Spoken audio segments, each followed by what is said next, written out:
folks. How are you? Um, it's your girl Nerys, and we are live for the celebration of Without You. Um, yeah, we're finally here.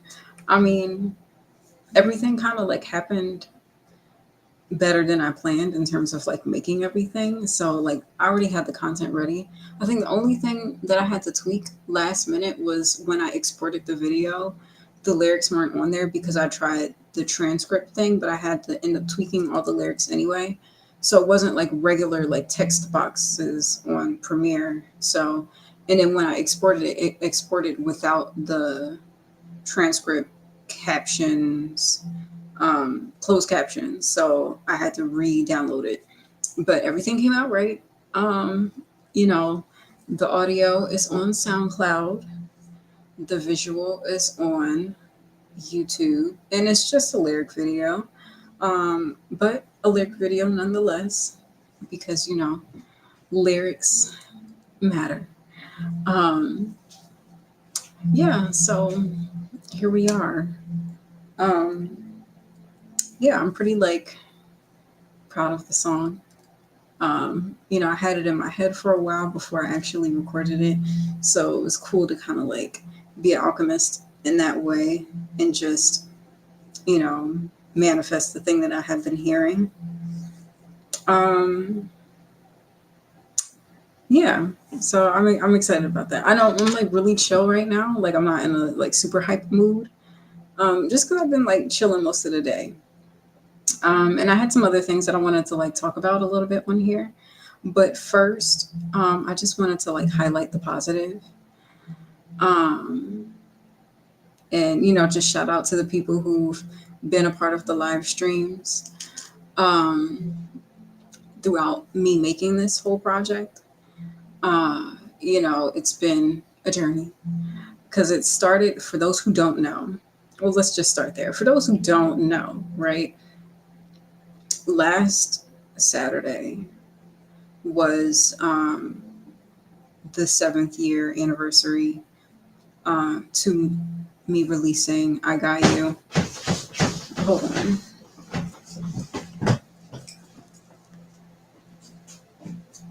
How are you going to work this out? Because you're not doing this. Not wrong.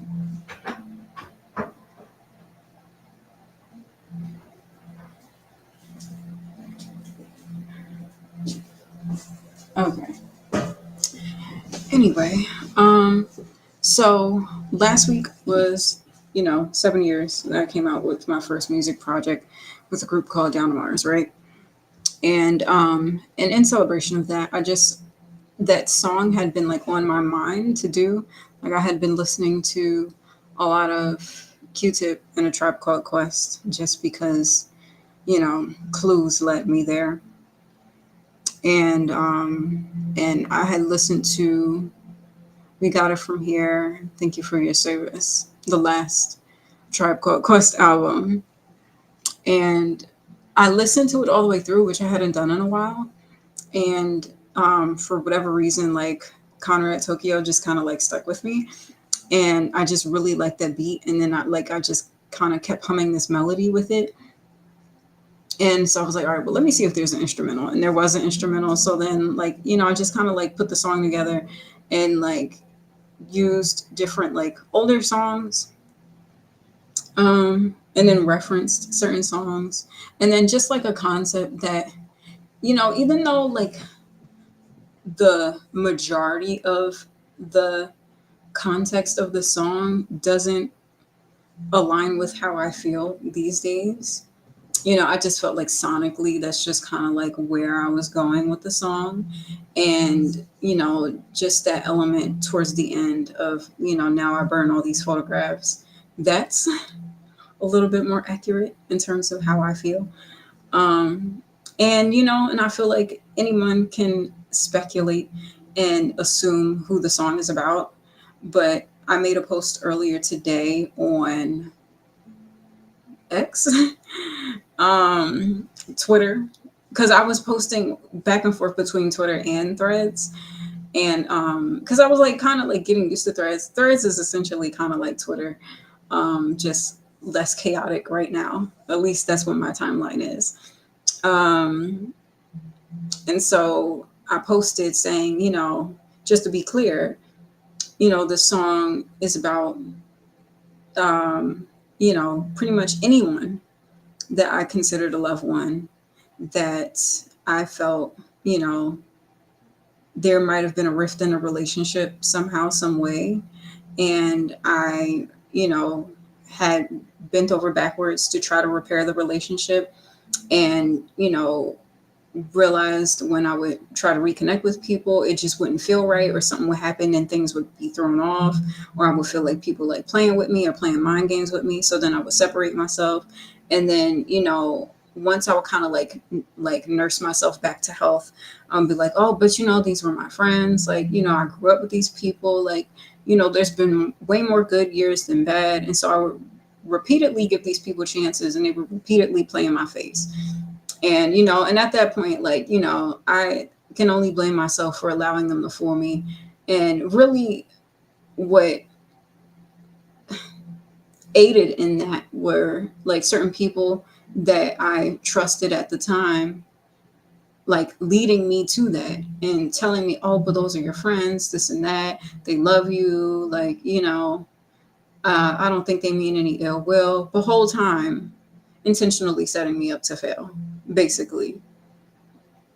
And you know, and from that experience, just getting to a point of like, I know, I assume you don't feel the same that I do. I know those people didn't care to work on a relationship like I cared to. Like, and sure, they might feel like justified in why they do it, even though I feel like their reasonings are all petty and childish and could have easily been handled with a conversation. But, that wouldn't have helped them rise to clout and, their newfound fame, and I'm sure they feel like they're doing a service, spreading hatred and negativity. Um, but, it is what it is. I'm still going to call it like it is. And even if, I know it's not popular to be transparent and, hold things accountable and criticize things, but I'll do it anyway because it's wrong and it's fucked up.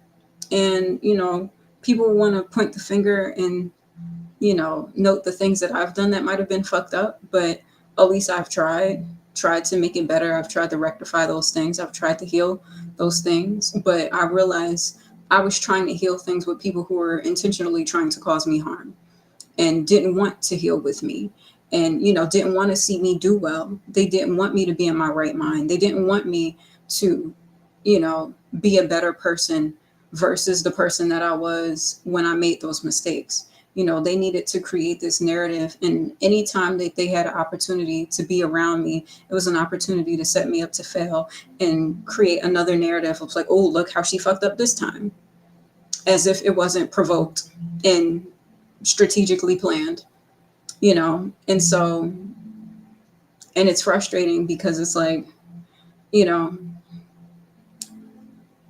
it's frustrating because like in that moment you feel like, nah, this can't be them. You know what I mean? Like people that you revered and had respect for and held close to you. And then not only that, but like the perpetual lies and, and the narrative being created in a way or in a platform where you can't speak up and defend yourself. And when you do try to speak up and defend yourself, they can automatically write it off and say, oh no, what are you talking about? Nobody believes you, or, or you're crazy, essentially. And it's manipulative and abusive. And, and I just got to a point where it's like, fuck the Stockholm syndrome. Fuck that. Like, I'm not going to bend over backwards and go hard for people who aren't doing that for me. And clearly, what I viewed our relationship to be and our friendship to be, it just isn't that, like, and honestly, I feel like the things that people are upset about are really petty and childish. Like, okay, sure. And I mean, it's not to like, not to devalue people's emotions, but I feel like it was situations that could have been handled with a conversation, plain and simple. If you just kept it real with me and just said, Norris, I didn't like when you did this, then we could have moved past that. But in a way, like, I guess the blessing in disguise is God revealing, like, these aren't your people. Those are not your true friends. They don't care for your well-being. I know you're related to some certain people, but they don't have your best interest at heart, never have, trying to use you and profit and gain popularity off of your talent, but then try to write you off as this awful person, even though you try so hard to do the right thing.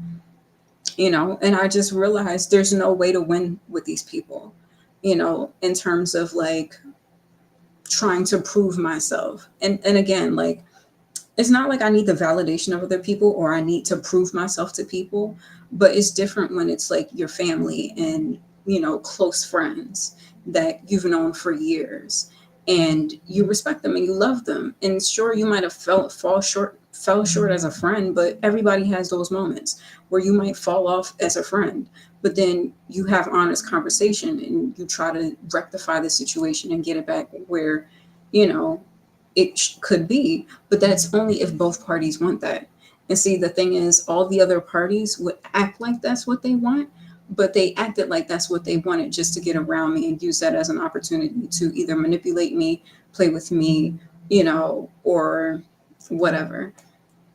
And so, that's why a majority of the song is like, you know,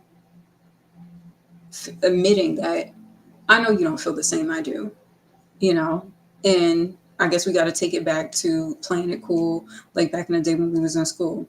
And that's a majority of people that I was friends with in school, you know, and, when you grow up, people drift apart and stuff like that and they separate. And I understand that, but it's a whole nother thing when it's deceitful. So there's that. So in regards to symbolically burning photographs, I'm not just speaking of one particular person, even though it might seem that way, but that's intentional. Um, since people want to insinuate that and suggest that, then I'll respond to that through my art. Um, and I'll play into that for the entertainment of it all. But, I still stand on the fact that, you know, I know my worth. I know what I give. I know my heart as a friend. I know I'm a great friend. I know I go hard for the people that I love. And quite frankly, if people were being transparent, there's many more times. How do I say this? There's a lot more times where I've showed up, I've been supportive, I've been loyal, I've been present, way more than I've ever fallen short. And I stand on that and I dare somebody to challenge that. Because even in the midst of the shenanigans, people would say, oh, I'm grateful for that time when you showed up for me, when this happened, or, when you put this event together, or when you did this in celebration of me and this and that. So it's like, okay, so you remember the things that I've done for you, but you still choose to be a backstabbing friend, So that's why we burn the photographs. And yeah, so it's symbolic of not just one individual, but multiple individuals, and they know who they are. Um, and despite that, I wish them well. Um, I don't wish ill will on them. I don't wish illness on them or harm to be placed on them or anything like that. I know that's kind of what they're into. And you know, I'm above that. And I think for me, it's just not a matter of like wanting to seek revenge. It's just like, moving on and making room for better, better people, better situations, people who appreciate me, who appreciate not just Nerisse the artist or the singer, but Nerisse the person, Nerisse the friend, Nerisse the loved one, Maurice the one that shows up and is supportive and is, loyal to a fault. But, this time around, that energy is only going to people who deserve it. And that's ultimately the lesson that I learned, in recent years in regards to my experiences with certain people in my life and or who used to be in my life, right? And and yeah, and in those circumstances sometimes it could be hard to think that, you know, if a number of people are saying a thing about you and it's like, oh, well, if all these people are saying something, then it must be right, right? I mean, yeah, because if you fall out with one person and they go out of their way to try to put a bad, word in about you, and go out of their way to try to tell your coworkers, and and reach out to your friends and hack your devices and see if you try to get in contact with anybody else and get in contact with those people just to perpetuate the negative narrative about you, and it's kind of like pathetic, and sad to see people put so much time and energy into trying to tear someone down, just to like destroy their credibility. Um, you know, but I know there's people who see through the bullshit and, you know, and see that, it's funny. I was watching a clip of Medea, the play. And I mean, this clip has been viral online before, where she explains the, analogy of relationships like a tree, people who are like roots and people who like branches and leaves and stuff like that. And something specific that I, you know, noticed this time around watching it, she was like, of course, there's different people who fit in different categories who might blow away like a leaf, or people who might be the branches that are there for a period of time, but then it's time to let them go, and then there's people who are solid and, and when things go bad, they're still there, they're loyal, they still see the best in you, and, they help you get out of that negative space rather than using that as an opportunity to kick you down. And and say if you have a rift or issue with a friend, but they actually try to fix it and they try to show up, and say like, look, if for one, what she said was, you know if you address it with the friend and you say, look, this isn't working for me, like whatever this that you're doing right here, I don't like this, is not going to work for me. So that first step is like transparency and speaking to the thing that actually bothers you and holding the person accountable and letting them know, okay, this is not working, I don't like when you do this bothers me, rather than playing along and acting like shit is cool and, being like, oh no, it's all good. Oh yeah, you good, we good. But then whole time literally scheming and planning and plotting your demise behind your back, and then trying to make you out to be the bad person when, you know, it proves that they're a shitty friend because they couldn't even be honest and transparent with their issues with you. Instead of telling you, they tell everybody else. But, you know, but that first step is, addressing the issue. And then, what that other person does with it is a testament of whether they're a true friend or not, and Medea goes on to say, and if if you say that thing to that person and you see they're trying to make an effort and they trying to fix it and they trying to show up and do better, then okay, this is a leaf proving themselves to be a branch. And I know in my case, more than not, there were people in my circle or who are considered loved ones that weren't transparent about their issues, but just because I know them, I can feel it and I can see it. And I'm like, okay, something is off here. So let me just take the initiative to prove myself and just try to show up and be better, you know? And despite doing that and taking that initiative, even though it wasn't addressed with me directly, you know, I realized like it doesn't matter what I do. I could go above and beyond, I could win the lottery and split my money and, give it to people and all this stuff, and it wouldn't matter.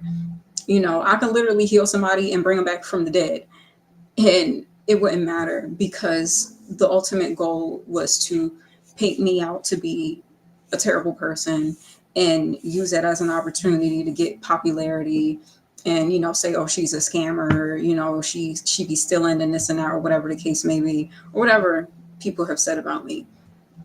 And and then in references to my like previous relationships and stuff like that. And I'm just like, you know what, it's okay. I'm just, you know I'm going to hold space for the emotion that I felt in terms of like having love for these people and feeling and really wanting to fight for those relationships and fight for those loved ones, but then ultimately getting to a point where it's like, okay, I'm done. Like I'm not going to bend over backwards for these people anymore. I'm not going to go above and beyond. Um, I'm not doing that for people who are not doing that for me, you know, because from when it comes to people that I love, I'm protective, I'm loyal. I go hard for the people that I love, and especially now, just like how much resilience and strength that I built now, like, anyone that proves themselves to be like a solid person in my life going forward, like, I got you. And that's why I made that EP at that time, right? And that's literally the whole synopsis of why that even started. But life showed me that the people in my life in that era at that time were just for that time, and I had to learn those lessons. I had to go through those growing pains. I had to know what it felt like to be betrayed by people, to hold myself accountable, to look at myself and see, the traits that I wasn't really proud of and the things that I know that I needed to do to be a better person, to grow and say, all right, Norris, this isn't working, and then realizing even in, just trying to grow and trying to navigate and network with people and people that already heard about you. So they're already, trying to plan and scheme and try to test you and shit like that and see if you're going to take the bait in certain things, and just trying to like navigate those spaces of people who don't even give you like a genuine chance, but just use it as an opportunity to play the game that everybody else is, instead of just treating you like a decent person, like you try to treat other people like a decent person. But even through those experiences, it taught me like, the love that I would give so freely needs to be earned. The respect and the support that I give so freely needs to be earned. Because, like I often say, I'm one that really wants to see everybody win for real, especially Black owned businesses, Black women, women in general, just anybody that's ever experienced being oppressed. Like, I want to see people treated fairly, treated equally. I want to see people win, especially if you have a past or if you've made mistakes, because who the fuck hasn't, and you might have done certain things in your life that you weren't proud of, but you're willing to do the work to be better. I want to see people like that win, and so because that's my heart, because that's my default, I'm a lot more lenient than I should be, or I was a lot more lenient than I should be, and I would give people chances and just try to work with just anybody, because at one point in life it wasn't an issue for me. It wasn't a I didn't have too many issues like you know dealing with people who would give me a hard time, because that just wasn't my personality. I was always easygoing. I was always fun to work with, fun to collaborate with. I rarely had any negative experiences with people until there were certain circumstances where I might have felt unappreciated, where I know I was going above and beyond and I was working hard and I was being helpful and, doing the job that nobody else wanted to do and taking the initiative to do the extra step. And then having that not be like, at least like appreciated or seen, and then not only that, but just being overlooked, knowing that I was doing that extra work. That's when shit, bothers me. But, then I didn't have issues like networking with people and making friends and stuff like that. But it wasn't until like, I've made mistakes with people and, and maybe didn't handle it the most graceful way. And, or just certain situations where I was under the impression things were cool and apparently they weren't. And that wasn't, you know, specified or directed towards me. And so, in dealing with a circle of people, going out of their way to team up and try to like, throw dirt on my name and discredit me and, make it hard for me to, try to move forward in life and advance and even grow to be a better person or a different person from the one that made the mistakes that, apparently they got an issue with, that they don't have the balls to address with me straight up. Um, you know, and then I guess the most frustrating thing is seeing people like play along with that, and just not even give me a fair shot, but intentionally try to like set me up in a way to see if I would like do a thing. But it's like the fact that you're setting up the thing means that you want me to fall for it. You know what I mean? Like you're not even giving me a fair chance or a fair shot. And, you're basically orchestrating a situation for me to fail. And even there's times where like I don't take the bait and I don't fall for it, but they go out of their way to like work the situation to intentionally get me to, do a thing. And there's definitely times where like I've made the mistake and I went for the bait, and I'm thinking not, thinking not thinking anything of it and thinking like, okay, it's not that deep, it's not that serious. But whole time they like, oh, is she gonna do it? Is she gonna do it? And I'm just thinking like, okay, whatever, it's not that big of a deal, we just gonna do this over here, and then this is a different opportunity for me, blah blah blah. No, it's people with shit up their sleeves and agendas and all of this stuff. And so, you know, it is what it is. But that brings me to another point that I wanted to mention. Um, but I just wanted to make that statement in regards to Without You, the song, and you know, just make it clear that that's the truth behind it. Shout out to my viewer on Kick. I hope all is well with you. Let me have the chat open. Sorry, Angie's hair is like annoying. Because she likes to get on my lip gloss sometimes. But yeah, let me like keep the chat open just in case some people, post on here. But yeah, so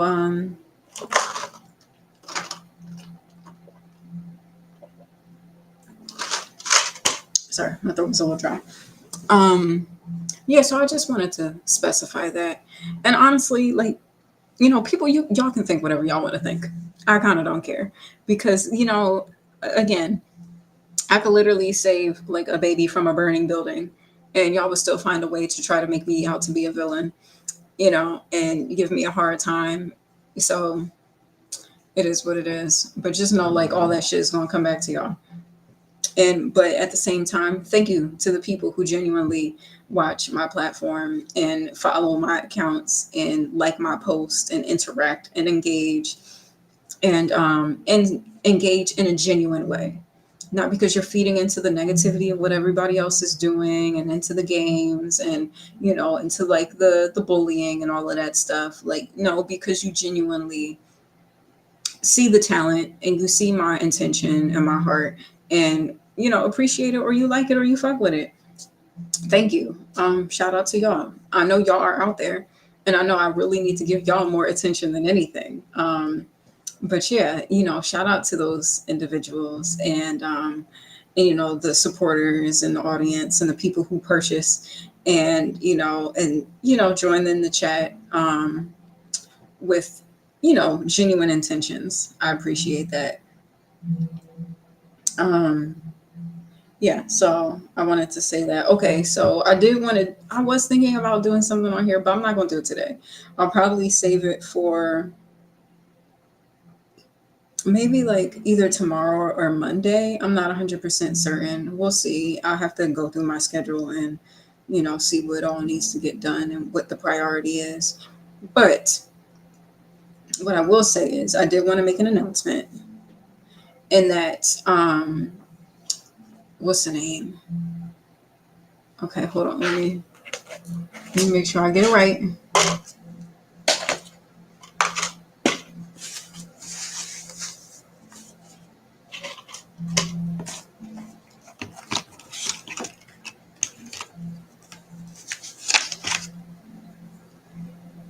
Okay, yeah, that's what I was thinking. Okay. All right. So I was gonna make the announcement on here, and then I'll probably post it on my Kick account and somewhere on YouTube. But so how I was mentioning that I wanted to have a day that you can definitely count on me being on live stream, and I wanted to do it around with the focus around music, and so what I'm gonna do is have guitar practice on Tuesday evenings, and then vocal practice on Wednesday evenings. So, Tuesday and Wednesday nights, y'all can count on me being on live stream. And, if there's any changes for whatever reason, I'll let y'all know in advance. Um, but I'll probably be on here about like 7 p.m. Eastern time because I'm in, the East Coast in New Jersey for now. Um, and so yeah, that's what I'm gonna do, and mainly because I have some performances coming up that I'm a little nervous about because I haven't like done a full like solo performance in a while, and I knew like a majority of the work that needed to get done this week was around like you know getting without you done. Yeah, I really wanted to just like get that done, even though it snowballed into more than I wanted it to be. But then also I have another idea about that, right? Which I'll get into. So I really wanted to get that done just so I have like a new project to kind of like push, and then also challenge myself to market in different ways, to be more active on social media, and and just plus like express myself, and express like you know um just kind of like take the things that's been thrown at me and make it into something dope, and use it for my own gain and my own benefit. So I mean, and I know there's probably people that there's that other platform, and if y'all support and watch that other platform, you're cursed for 7 years until you do right by me. And and you support bullying and manipulation and mental abuse and all of those things if you support that platform. But I wanted to get that done, and then also like just other like business work that I needed to do, like getting the EPK done so I can use that as something like official and professional to like network with, and send to people when they ask like, oh, you know where's your stuff at, or essentially. And then also for like press and whatnot. So I wanted to do something a little bit different, and I'm kind of like tired of pushing Divine, the EP, and when it comes to visuals, um, I'm not too crazy about the visuals that I already have out. Like I said before, like I'm really proud of the Divine visual, but I'm holding off on putting that out for a while. Okay, that brings me to another announcement. I'll get to that point though. Um, yeah, but and so I'm like, okay, I'm not gonna rush to put that out. So Without You is a good project for me to just kind of like get back into, like promoting and pushing your music and stuff like that, because I know that's something you have to constantly do. But what I wanted to do was like figure out like, okay, what are new ways that I can put my music out here, and like what's new ways that I can like repurpose or like use content, and or like what's a method that I hadn't done before that I can do now. So that was the whole thing about me like working on the EPK, and maybe like reaching out to different like blogs and stuff like that. and then seeing how that goes, you know. But I wanted to do something different in regards to the marketing, and hopefully do something that's actually going to build engagement and, you know, build traction beyond me just posting on social media a few times, getting a few likes, and then nobody really listening to the music unless y'all listen on that Forsaken platform, that will disintegrate. Anyway, so you know, there's that. So with that said, you know, that was my main focus for this week, and then like also like trying to book different opportunities and email people and stuff like that. But you know, now I really need to get more into like, there's always going to be like business stuff for me to do, like, you know, tweaking the website, posting on social media, you know, whatever stuff in terms of, you know, I mean, I know I have like notes of things that I need to get done, like updating like the I think I did update the business cards how I wanted to. So we'll see how that goes the next batch that I order. um but yeah, like little tasks like that, I still gotta like rework Kick a little bit. Like I added some like bio info, but I can add a new one, and just like revamp it a little bit. And then I gotta like update those videos. So there's like little tasks like that that I have to do, but I mainly want to get back into rehearsing, just to, you know, keep my vocals strong, you know, work on sets and stuff like that. And so like I mentioned having an idea for like a monthly, like maybe like once a month, or once every ever once every other month. I mean, once every other week, like a live performance type of thing. So I'm not gonna like officially announce that, just because I'm still figuring out like how I would do that. And plus, like my main focus are these like performances coming up. So I have to rehearse for that. I have to, you know, figure out what the set list for those are going to be, and like, you know, work on a bunch of songs and stuff like that. So that's primarily what the content is going to be, going into these next few weeks, which I think is cool. And I feel like that's probably something that's more entertaining for you guys. You know, some of y'all do be popping on here when I, you know, do my behind the scenes work. And, you know, I know it's not the most exciting source of content for me, but, you know, it's content nonetheless. But I do enjoy, you know, performing. And I mean, that's why we're doing all of this, right? Like the whole purpose of any of this work, any of the behind the scenes work of making the flash drives, and even having, you know, all the social media links and the business cards and the QR codes and the EPKs and all of that stuff. Like all of that is to bring it back to the music, you know? So the music is the heart of all of this. And because of that, you know, I need to find time and space to really be able to focus on that, and also bring you guys along for the journey. So yeah. Um, so that's gonna be coming the next few weeks. And so yeah, Tuesdays guitar practice. I'll probably be singing most likely during those practices, and then Wednesday would just be like a vocal practice, or just like working a song. So I'll probably just be like learning a song that I might be performing with just like a backtrack or something like that. Um, and or just working through lyrics. But guitar practice is probably going to be like more original music. You know, there'll be like some covers too, but yeah, that'll probably be the thing. Like, so Tuesday would probably be like guitar practice is mostly originals, and then Wednesday would be like more covers or something like that. So yeah, let me just make a note of that. Originals and covers.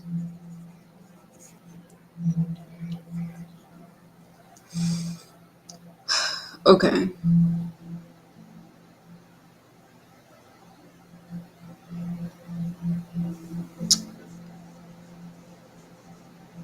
So that was the one announcement. Okay. So the other announcement that I'm going to make is, and then I'll post it on social media too, but the Divine Era will officially be coming to a close in 2024.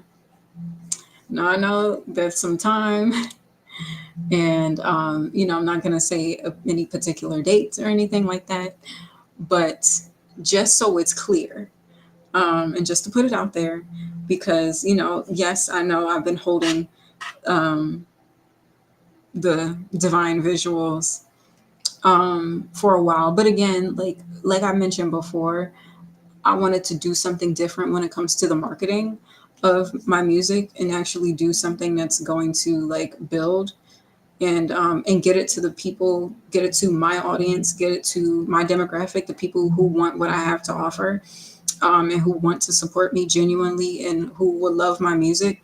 I need to get it out to those people.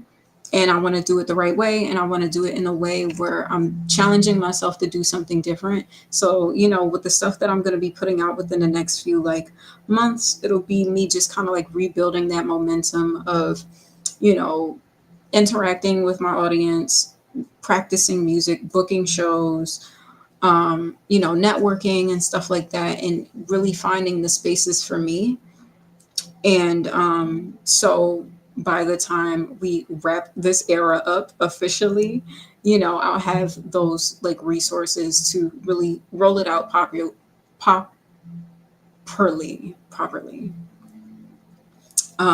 So yeah, 2024 Divine will be done. It'll be over, and then we will move into the next era. Now I know this literally took like 4 years just to end. Kind of crazy.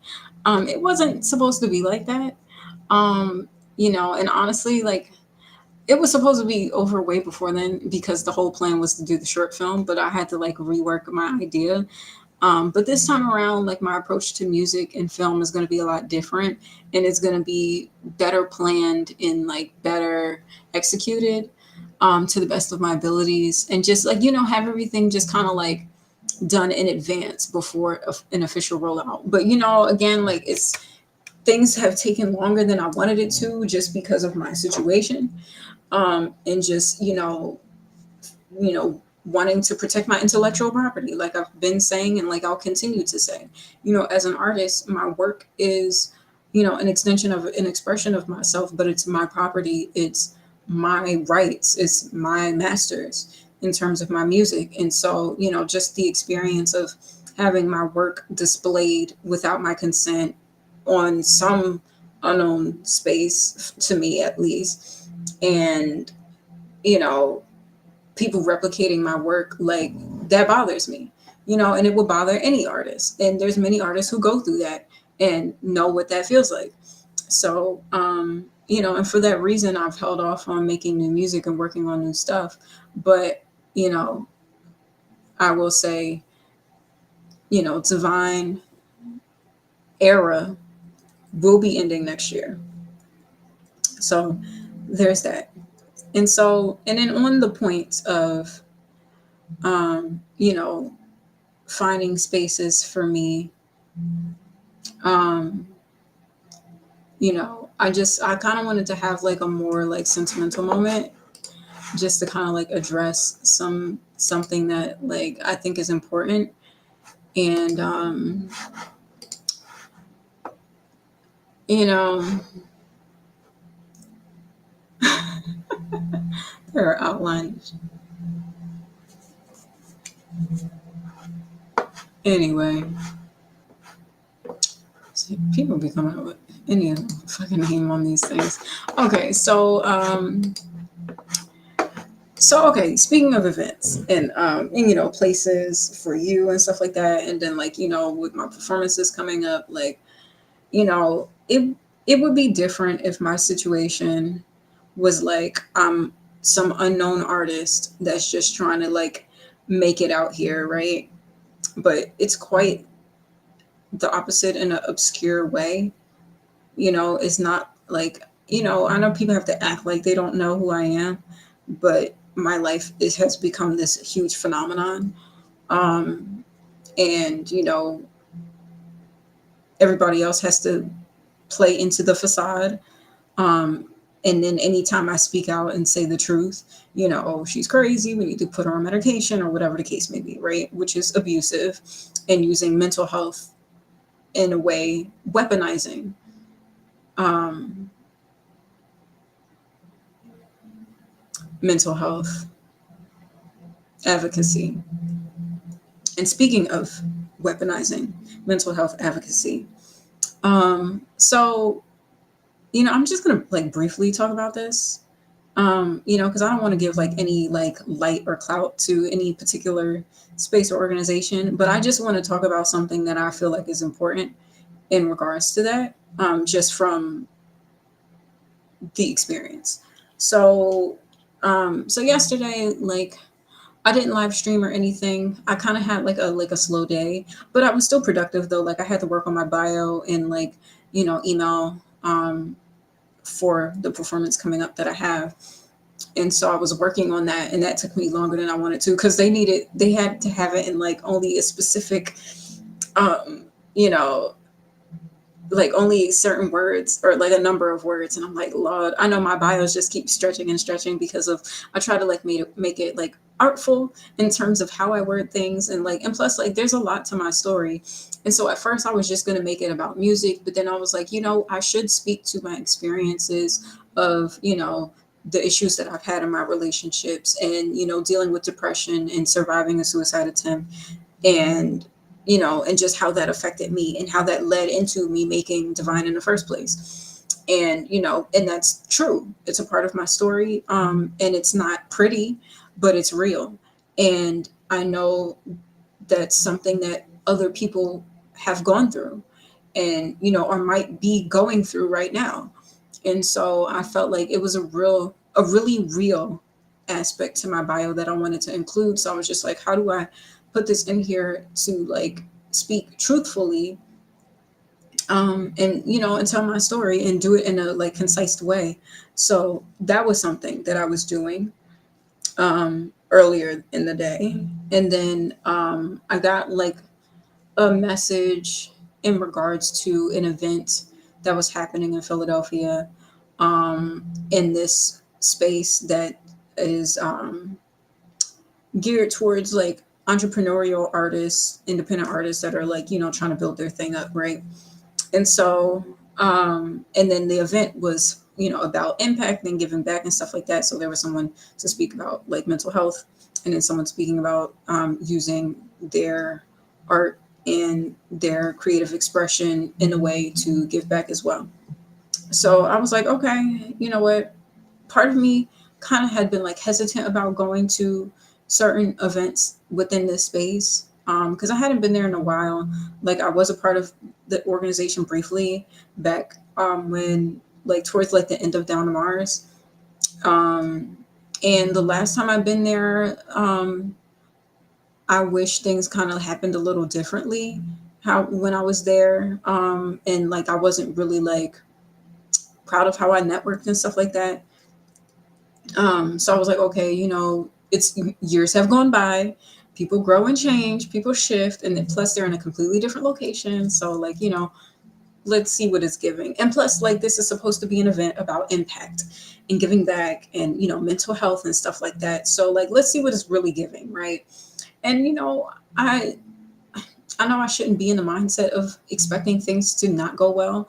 But because I know they say like to manifest better, you have to imagine better, and and I do, and I send my blessing places before I get there.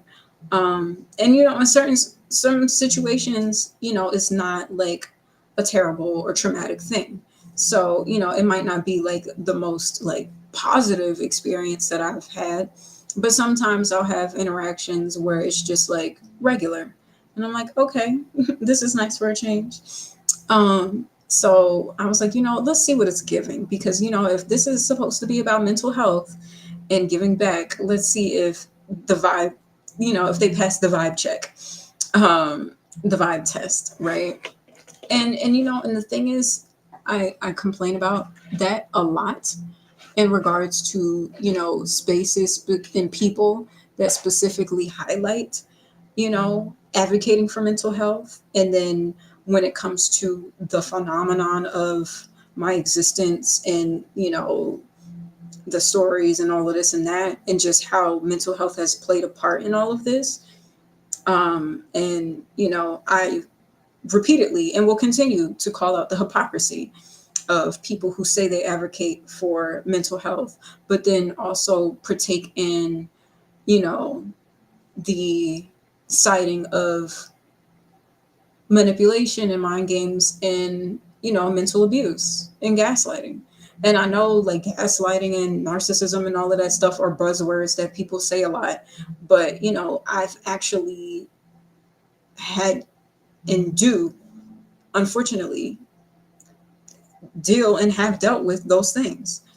And and the thing is, like, mental health is so important to me, just because, not only because of my own experience, but because of everything that I went through with my mom, like, due to the development of her having a mental health issue, you know was ultimately the reason why I grew up without my mom.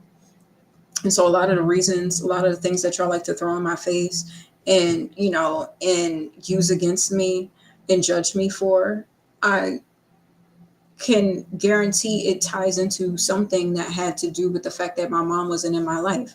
And why I heavily leaned into, you know the families surrounding my friends, and when they had women figures around them, and I saw them as mother figures for me as well. And and I guess, like, maybe I overextended that. And so, and I can understand that. And then also, like, growing up, like, as a girl, just dealing with different things, like, hygiene, and dealing with, like, your style and just how you express yourself as a woman, and just, like, girl code and stuff like that, and just sisterhood, and all of those things that pertain to being a woman. Like, I didn't have an older, mature, um, role model to guide me through that, and to guide me through that in a way that, where I know, would have had my best interest at heart, and would have taught me the right things, and not in a way to, like, make fun of me, or use it against me, or anything like that, or whatever the case may be. And I know, when I say that, I'm sure there's people that think, oh, but, like, you did have some women around you. I mean, yes, but none of those women were my mother. And I know those women wouldn't have looked out for me like my mom would have. And, and yeah, there were certain women around me, but knowing what I know now versus how things played out in my childhood, and, in the years to come, I've seen people, do different things that went over my head at the time, that was intentionally to disempower me, and intentionally to keep me naive to my own strength as a woman, and my own spiritual strength, and try to intentionally lead me astray, and keep me, um, and use that strength to manipulate me, and ultimately, hold that as a power over me rather than empower me, you know? And, certain things were done, like, oh, because it looks good on paper, but where it really would have mattered to, like, empower me and teach me things as a woman. And, for one, there were certain people around me that were just too young to even do that, because they were still developing, as a person themselves. But I know that what they weren't the role model for me, and I didn't see them in that way. And, it didn't feel that way to me, you know, um, it just, that dynamic just wasn't that, um, so there were a lot of things that I had to learn on my own, and learn through trial and error, and learn through people making fun of me, and people, basically shitting on me on certain things, and, or you know, just not being a guide, and not being helpful in that way. Like, it might have been, like, a little bit helpful, like, I'm just going to help you out just so you don't embarrass me. But it wasn't like, it, to me, it didn't feel genuine. And there might have been times where it might have been genuine. But, to me, I feel like the fact that, you know, there's just certain ways that I feel a lot more empowered as a woman today than I had in my youth, and just what I know now, and the things that I had to teach myself to be empowered. And that could have been taught to me by other women around me that just wasn't. So, from that aspect, I know, and I say all this to say, ultimately, no one can replace the void that was, that developed because my mother wasn't there. And the whole reason why my mother wasn't there for me was because of mental health. And years later, me having to experience that myself, it gives me the side eye in terms of how that even came to be when it comes to my mom in the first place. So, with that said, advocating for mental health actually matters to me. It's not a buzzword thing, it's not a performative act, it's personal for me. And it's something that actually matters, not just for my mom, but just specifically for Black people and for the community, because I actually care about the community and I actually care about Black people, because we go through some of the most traumatic experiences and are expected to just deal with it and bounce back like shit is cool. And, and because we're, Black people are seen as these like, invincible beings because we have gone through so much historically, like, it doesn't mean that we're not worthy of compassion and being cared for and, being handled with genuine and gentle care. So when the topic of mental health is brought up and when I constantly go on my rant about that, about certain people that say they advocate for mental health, but then perpetuate and play into games that involve the disintegration of somebody's mental health and the games to manipulate the reality of somebody and ultimately fuck with somebody's mental health, that shit bothers me. And I will continue to speak out on that. So there's that.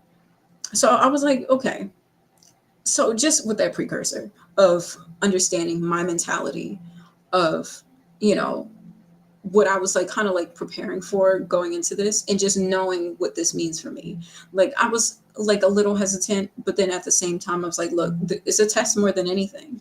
Like, it's really a test on their integrity, and if they say, if they're really about what they say they are, and will it be something where it's like a space where people genuinely, stand on what they say in terms of like, wanting to help people's mental health, or, or is it something where like, you might want to help certain people's mental health, but, judge somebody else's experience in terms of how they've approached, their version of advocacy, and, and maybe their own struggles with mental health. So I went with that in mind. And I mean, it started out okay, but then it shifted into um, the typical games, somebody sitting next to me, man spreading in my face, and then, people drinking behind me. And, that might seem like simple shit, like, oh, somebody drinking. But, like, lately the whole thing has been like, this whole like vampire narrative and like, the whole weird, creepy, stalkerish behavior of tracking my periods, which is kind of like,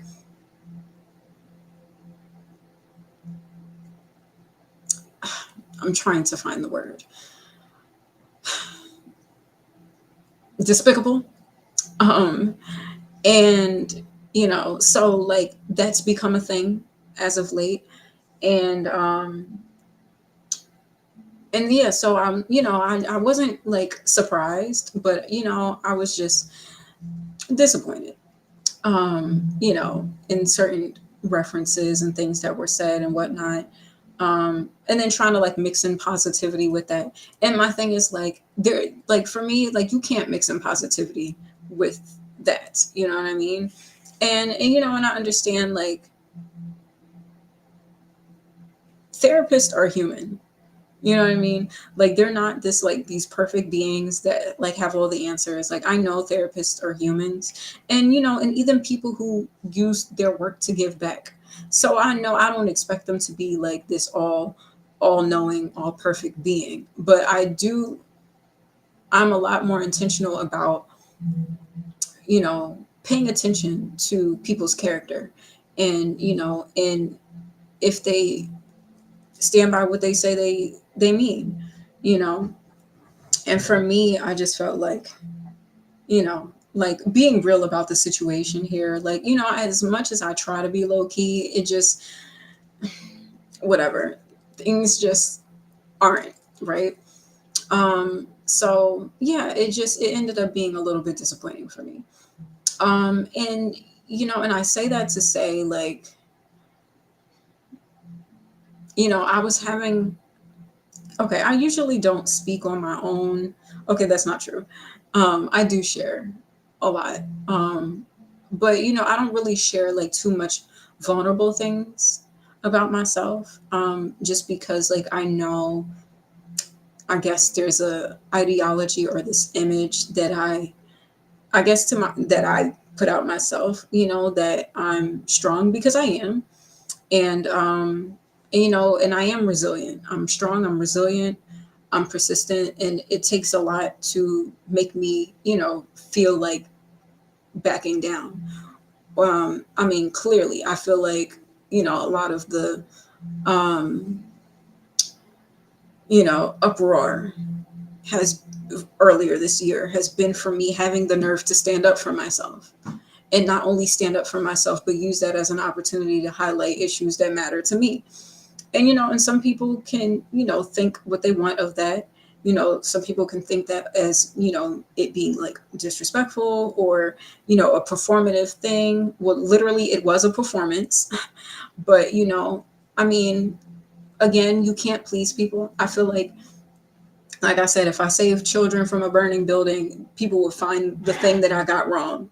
Like, you know, you held this person's arm this way and you should have held it this way, that type of thing. And it's like, okay, but can we just appreciate the fact that, you know, if I do with this imaginary platform, I'm like, okay, let's at least have the intention to highlight things that matter. Um, you know, aside from the fact that I'm standing up for myself against people who are obviously, have more resources than me, more money and power than me, that, you know, not only replicated my work, but used their work to wish ill will towards me. And that's just truth, and make fun of my shortcomings despite my relentless attempts to, you know, correct those things. I still use it as an opportunity to stand up for myself, and not only stand up for myself, but, just address everybody, literally. Um, cause, I was just getting the heat, and no pun intended, and the attacks everywhere. Literally, as I was working, like at work, on the trains, on the bus, like at home, you know what I mean? There was no safe haven for me.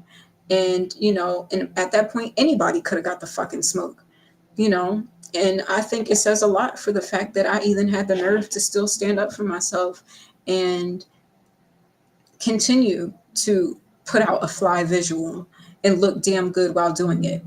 And then also in a way where I know is something that a lot of people were probably going to reference and talk about. So use that as a means to highlight important things like mass incarceration, important things like children committing suicides because of bullying, and, abusive environments, and the adults that are supposed to, you know, protect these children fall short. Highlighting different things like, you know,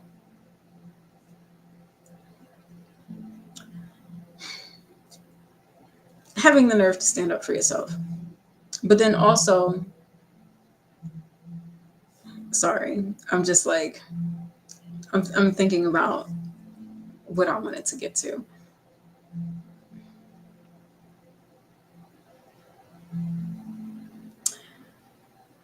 Okay. Anyway,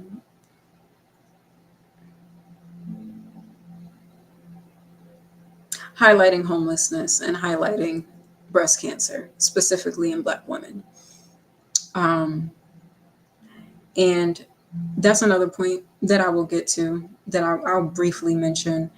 Um, But I say this to say, there were certain references about like, it's one thing to, just sell stuff and, have proceeds go to a thing, but there's other ways that you can do it that seems more authentic and genuine, right? And it's like, okay, but that wouldn't have made any sense to what I was doing at that particular moment in time. And, my whole thing about that is like, okay, it's interesting to like, make a point about that. Like, like brands just, selling merchandise and using the merchandise proceeds to donate. And it's like, oh, you could do so much more. But it's like, okay, well, maybe that's all I can do right now, but at least I'm trying. At least I'm even making the consideration to do something, And so no, I wasn't able to make the donations that I wanted to make, but even beyond that project, before that project, when I was making money full time, every check that I got, I used a portion of the money that I made to donate to a cause that mattered to me, or, to someone that I knew that was doing good in a community in any way. So that was the easiest way for me to give back, because for one, I was working full time and I was traveling an hour and a half to and from work every day. So that was my own bit of advocacy that I could do, that I could manage at that time. And I think it says a lot, because there's people who don't do any of that, but I was doing that out of my own pockets. And it's not something that I want to brag about, but it's like, it's a point to like, you know I know certain things don't offend me anymore because I know the truth of myself. So, things that used to bother me don't bother me as much, just because like I know, like, when people, reference certain things about like, not being a good person or whatever the case may be, that used to bother me. But now I'm like, I know I'm a good person. So, that's not a concern. But, I feel like when there's a misconception about a thing, but also, again, where people create a narrative about the things that you do without you having the space or the platform, to address it, to speak up for yourself, and to, get into the nitty gritty and explain certain things. So that's why I'm doing it here on my platform. So yeah, that made me feel away. And then, and so, and again, sometimes, if brands are selling clothes and that's what they do, and, they decide, okay, there's some proceeds that can go to donations, you know, sure, it might not be the ideal or perfect way to do it, but maybe that's their way to do it. Then maybe that's, the outlet that they have, but at least they're trying, and then as for like performative advocacy, I can understand that. Like, I can understand the concern of that. Like, oh, is it from a genuine place? But me knowing who I am and knowing what I do on my day to day life and how in my real life, even when I'm going through it, how I still take the time to try to give back in some type of way, and have for years. And I have a track record of that, whether it's donating, whether it's, cleaning the park, whether it's, going to rallies in support of certain causes. I think my actions would show that, when it comes to like caring for my community and caring for things that matter, whether it's Black Lives Matter, whether it's banking Black, supporting Black owned businesses, showing up for women's rights, caring about homelessness. Like, I'm not only do, like, not only do I put my money where my mouth is, donating, I put my actions meet up with that too. And sometimes I forget it because it's just, sometimes I might not do a thing as often as I would like to. But when I really think about like the things that I have done and the times that I have shown up, I'm like, y'all really got me fucked up out here, because like y'all should be grateful, if anything, that despite everything that I go through, I still have enough compassion and empathy to still want to give to others, despite how much shit that people put me through. Because I know it's not just about me. And I know there's people who go through worse than me. So I know, like, however I can, I try to be helpful. I try to consider that. And, and so, like, and again, another thing, like, I really didn't want to, like, mention, but I am, just for the sake of the point. that I wanted to make. So yeah, I was just thinking about all of those things, right? And I'm just like, like, and that's why I'm glad it was that event. Just because like I know they had other events and stuff like that that I could have went to, but I was like, all right, you know what? This is supposed to be an event on Impact, so let's see what it's hitting for, and you know if it's in alignment with integrity or a space that I feel like I would be safe, seen, respected, and represented. And it ended with me not feeling that way. And it's what it is. It's okay. But the thing is, like, the effect that it had on me was more than I was expecting. And again, this is me like sharing a more vulnerable side. But I left that event feeling like not good. Usually I'm like tough enough to just like brush the shit off and I might like rant about it, but then like, and I'll keep it pushing.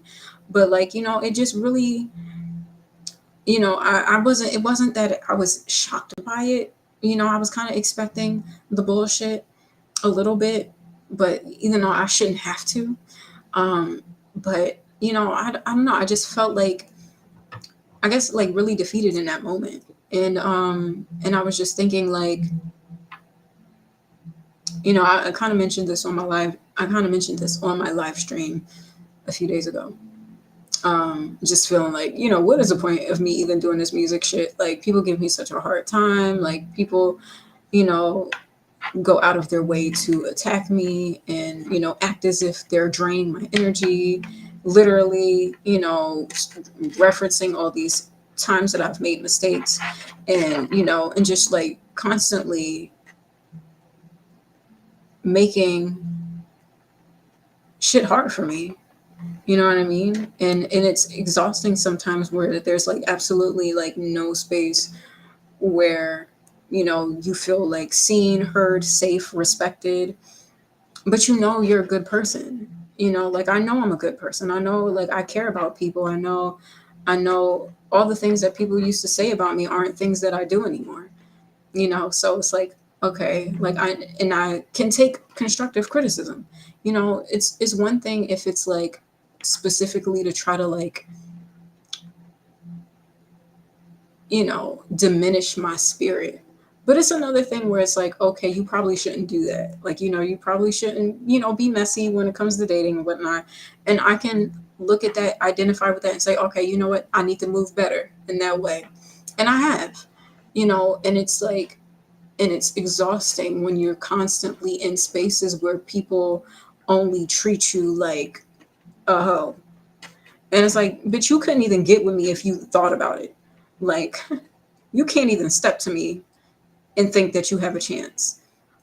Like the standards and my level of self-respect and just and what I expect from myself, as a woman before I even can consider dating anybody, is just on a different level. You know what I mean? So it's like, when like this old shit just keeps resurfacing, and and it's one thing if it was constructive and people were direct about it, but even when it wasn't direct, I made note of certain things and I'm like, okay, well, let me be better at this. Let me improve these skills. Let me focus on personal development. Let me grow as a person.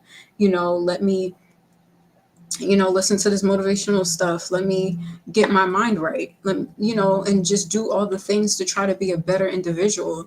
And then you're constantly met with people who treat you as if you don't deserve another chance and as if you can't be better. Like, it don't matter how good you get. It doesn't matter how disciplined you are, and the fact that you kicked negative habits like drinking and smoking and partying around, and hanging out late. It doesn't matter how disciplined and how focused you are. It doesn't matter how hard you work. It doesn't matter how much even when you don't have nothing, you still find a way to try to give to other people. It doesn't matter how many times you've tried to repair relationships. It doesn't matter how many times you felt like you fell short as a daughter or as a family member. And so you take note of that and then you try to show up.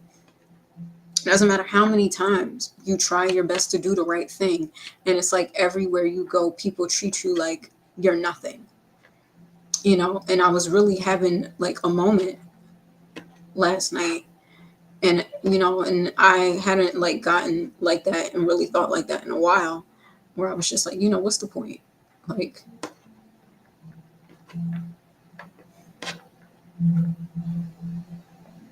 why am I here?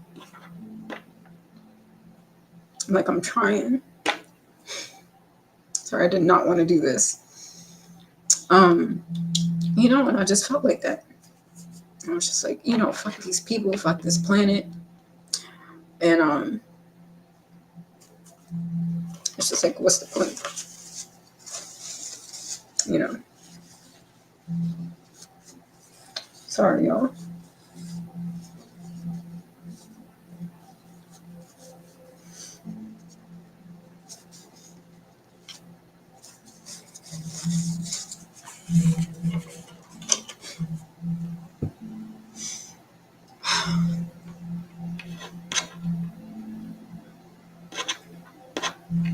Yeah. And I won't share like everything that I've said to myself and what I was thinking. But I haven't had a moment like that in a while. And hi. And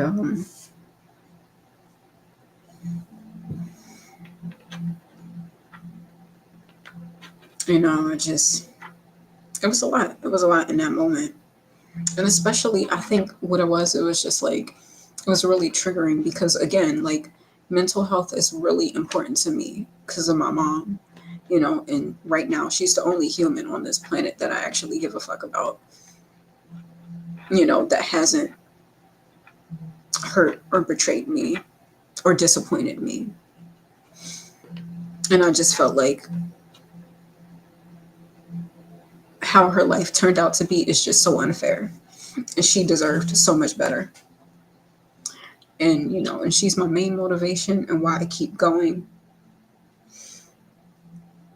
And, and why I have the nerve to stand up for myself and why I have the nerve to call out people, even if they're billionaires, because I don't give a fuck about that. Wrong is wrong and right is right. And if nobody's going to say it, I'm going to say it. And I don't care what heat I get with that. No pun intended, but shit, pun intended. And I understand there's a lot of people around me that don't have the balls to keep it real. And when you do, you get a lot of heat for that. You get a lot of people that turn their back on you and they say, why not play the game? Why not be strategic about it? And I'm just like, fuck that strategy shit. Like, I'm too real for that. And yes, I rant. And yes, I say the shit that nobody else wants to say and that's too scared to say it, but it's probably true, especially in regards to the industry and, even some of my favorite celebrities, like, because I know the people that I looked up to or once looked up to aren't perfect. And especially if they're in positions of power, like I've said before, and like I'll continue to say, somebody's toes had to get stepped on before, for people to get to certain spaces. And, and a lot of people, especially women, are scared to speak up about that, and scared to call it what it is, especially other women whose works might have been copied and replicated and, or, been set up to, essentially fail, to eliminate competition and stuff like that, because that happens. And I've seen it, I've experienced it. And, and I know that there's people who go through severe depression because of that, you know, and in my situation, I've experienced all of that and went through that depression on my own. Um, you know, and while in the beginning of that, the support system that I thought I had, were the main ones kicking a bitch back in. Yeah, I know I learned that lesson. I don't, that's why I say the only human I give a fuck about is my mom. You know, if you're not Selena, only love my bed and my mom. I'm sorry. 52, like, and then got it tatted on me. And Angie, even though she get on my nerves, but I love her. Everybody else can move. But yeah, I had a moment like that last night. And I knew in that moment in time that was not the space for me, because I shouldn't have left a mental health advocacy event feeling worse about my mental health. Um, so yeah, there's that. However, the thing that because something that I mean, I think I knew of it, but hearing it in words kind of like solidified it for me. And I try to live by it now. I was watching this clip of Nipsey Hussle saying that he taught his daughter, you know, different principles to have, different values. And the main thing is integrity. And integrity is doing the right thing even when nobody's looking.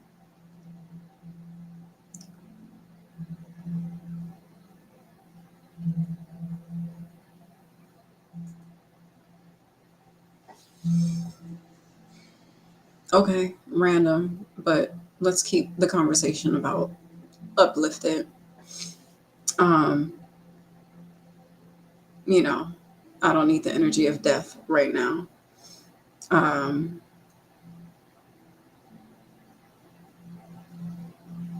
but I understand what you're trying to say. Um, but anyway, yeah. So yeah, integrity is doing the right thing even when people aren't looking. And so I've tried my best to do that, but people got nothing better in their life to do but be up my ass. So you know, there's things that I try to do without people looking to, be a good deed and do stuff and, in my community. But, sometimes it's frustrating when even those intentions get turned into something negative.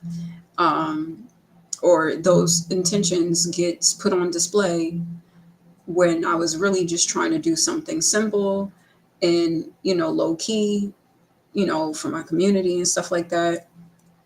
And so whatever. But but again, I'm only sharing this for a point. So, after yesterday, um so prior to the event, like on my way there, there was somebody on the street who I can presume might have been homeless. And the thing is, so like I have these like snacks in my car, and well, it's not my car, but whatever.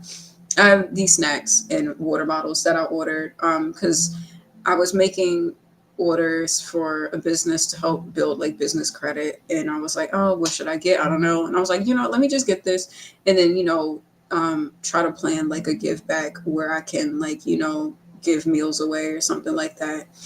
I did that before like a few years ago, where I just like bought a bunch of like stuff to make meals and like care packages for anybody like who might be like homeless and stuff like that, who might need like stuff for their hygiene or whatever.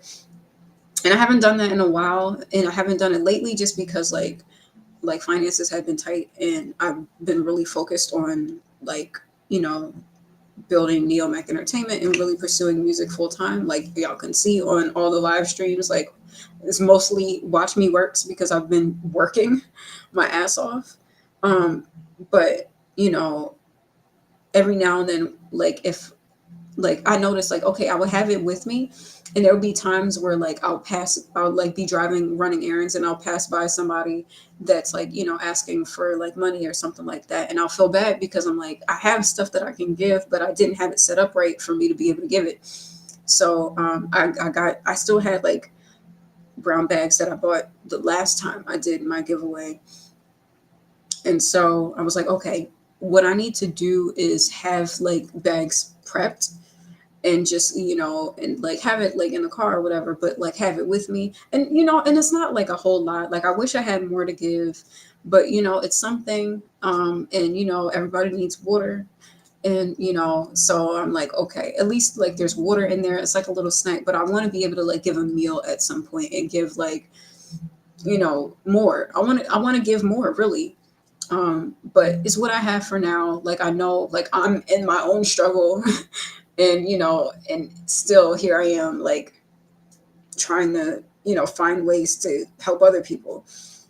Um, and so I was like, okay, maybe if I like prep the bags and just keep a few bags on me. So if anytime I get in a car, just take some and then have it with me. So because the last time I went to Philly, I passed like several people that I could have gave stuff to. And I was like, all right, well, if being that I'm going into Philly, let me just have the bags ready just in case, And so every time, and there's times where I'll have the bags and then I don't like, I don't see anybody that needs it. And I'm like, all right, whatever, we'll just keep it and they'll be there next time. So like literally anytime I like drive around, I, try to remember to have it on me so I can give it just in case I see somebody, who might need water or something like that.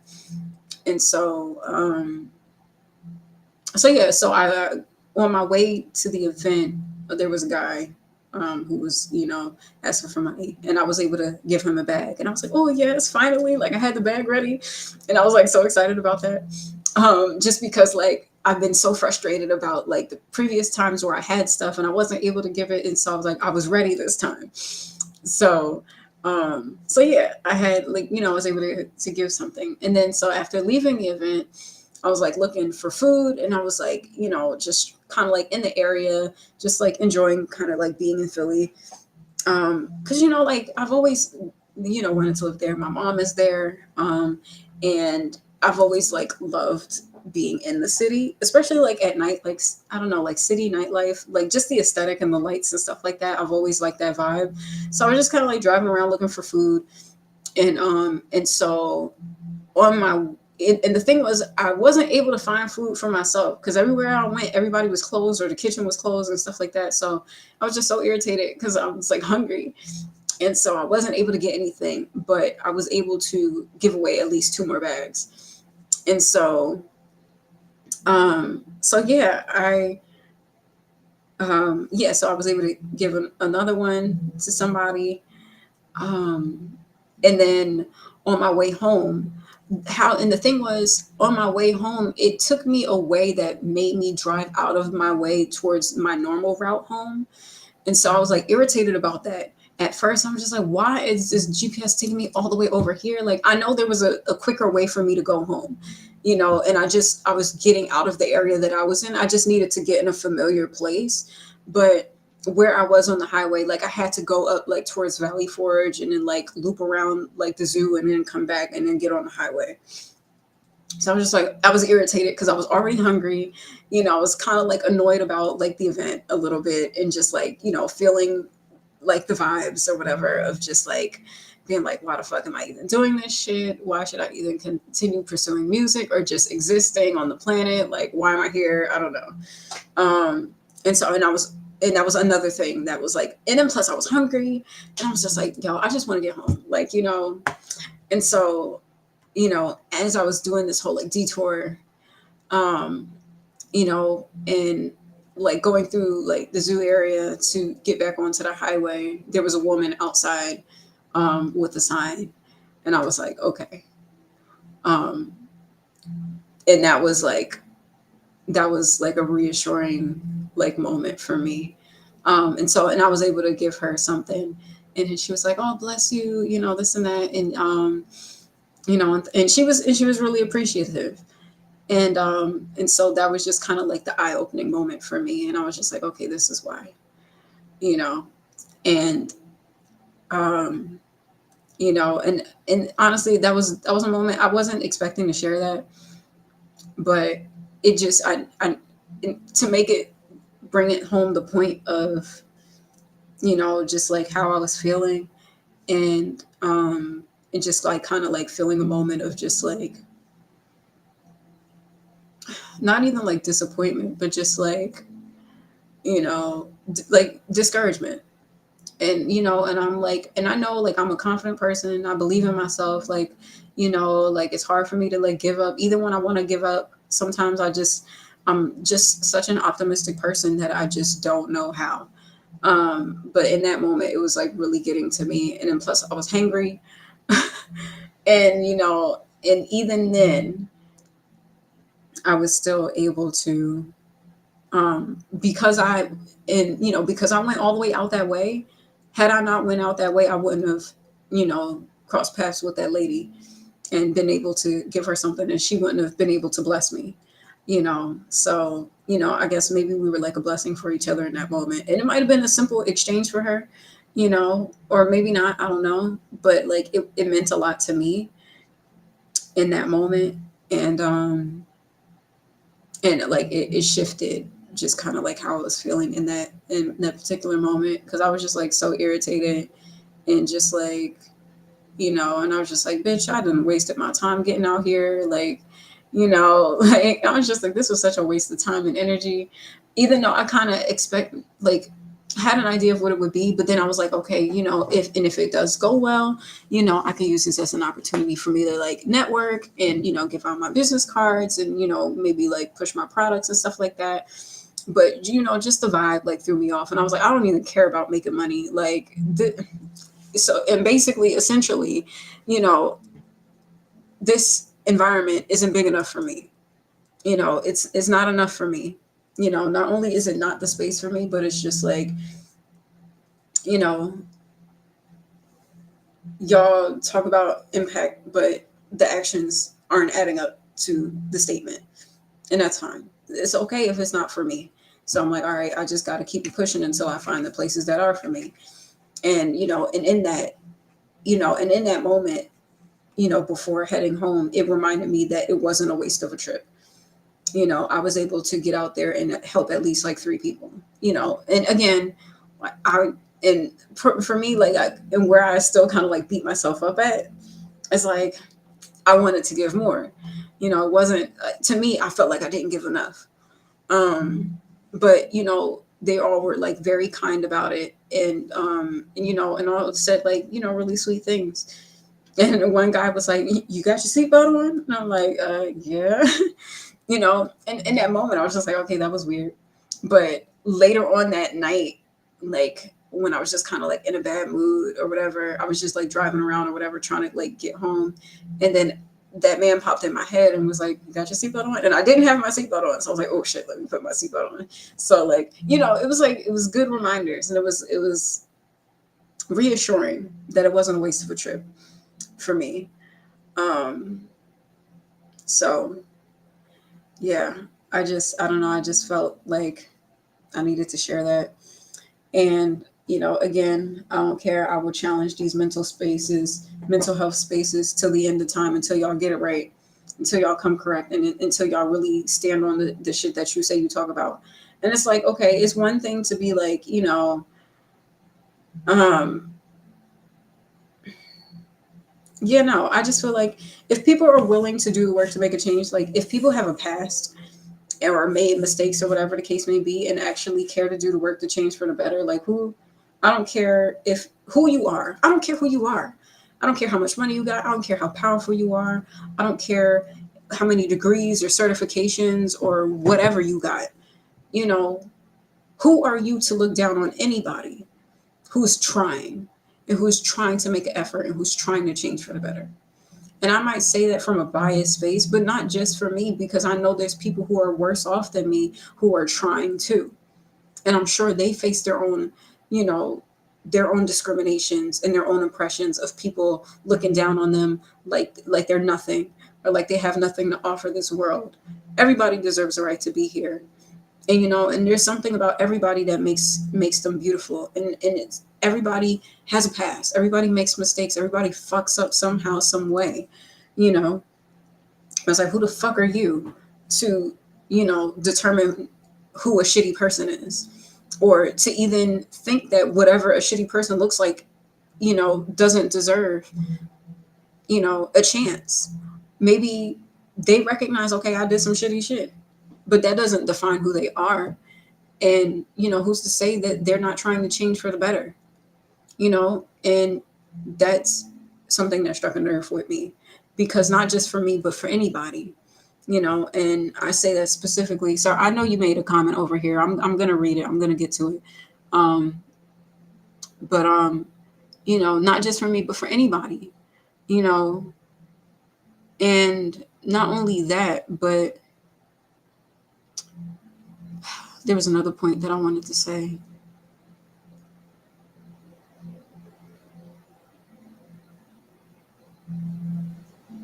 Just like looking down on people and like not giving people chances.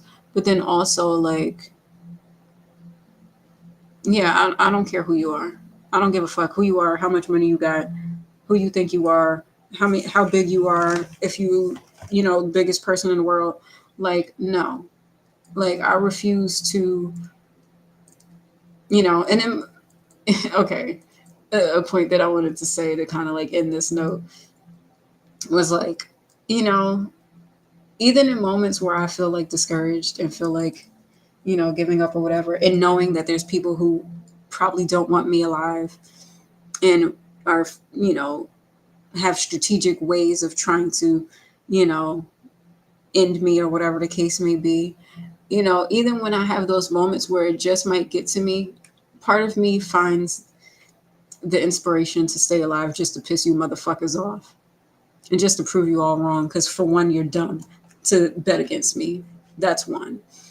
And, you know, I'm here for a reason. So fuck whatever y'all think about me.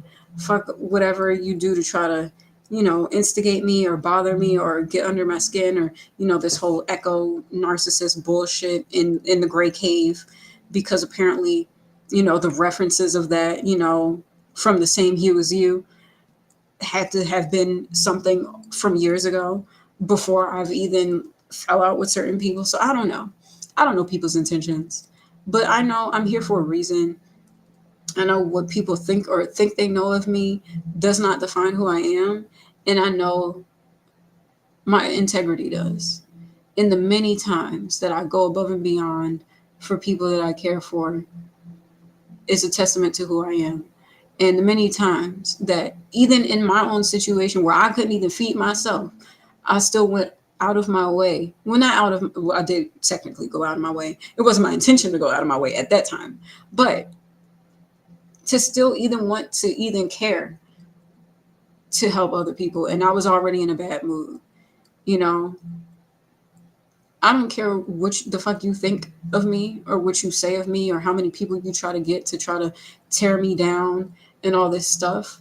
You will not make me out to feel like I'm not worth being here and I'm not worthy of another chance and I'm not worthy of respect and, you know, of feeling safe and protected and feeling seen and heard. You know, y'all can kick rocks. And if anything, like even if I get to a low point, I'm gonna still stick around just to piss you motherfuckers off and do more good than y'all say that I do bad. And really show you what it looks like to lead by example.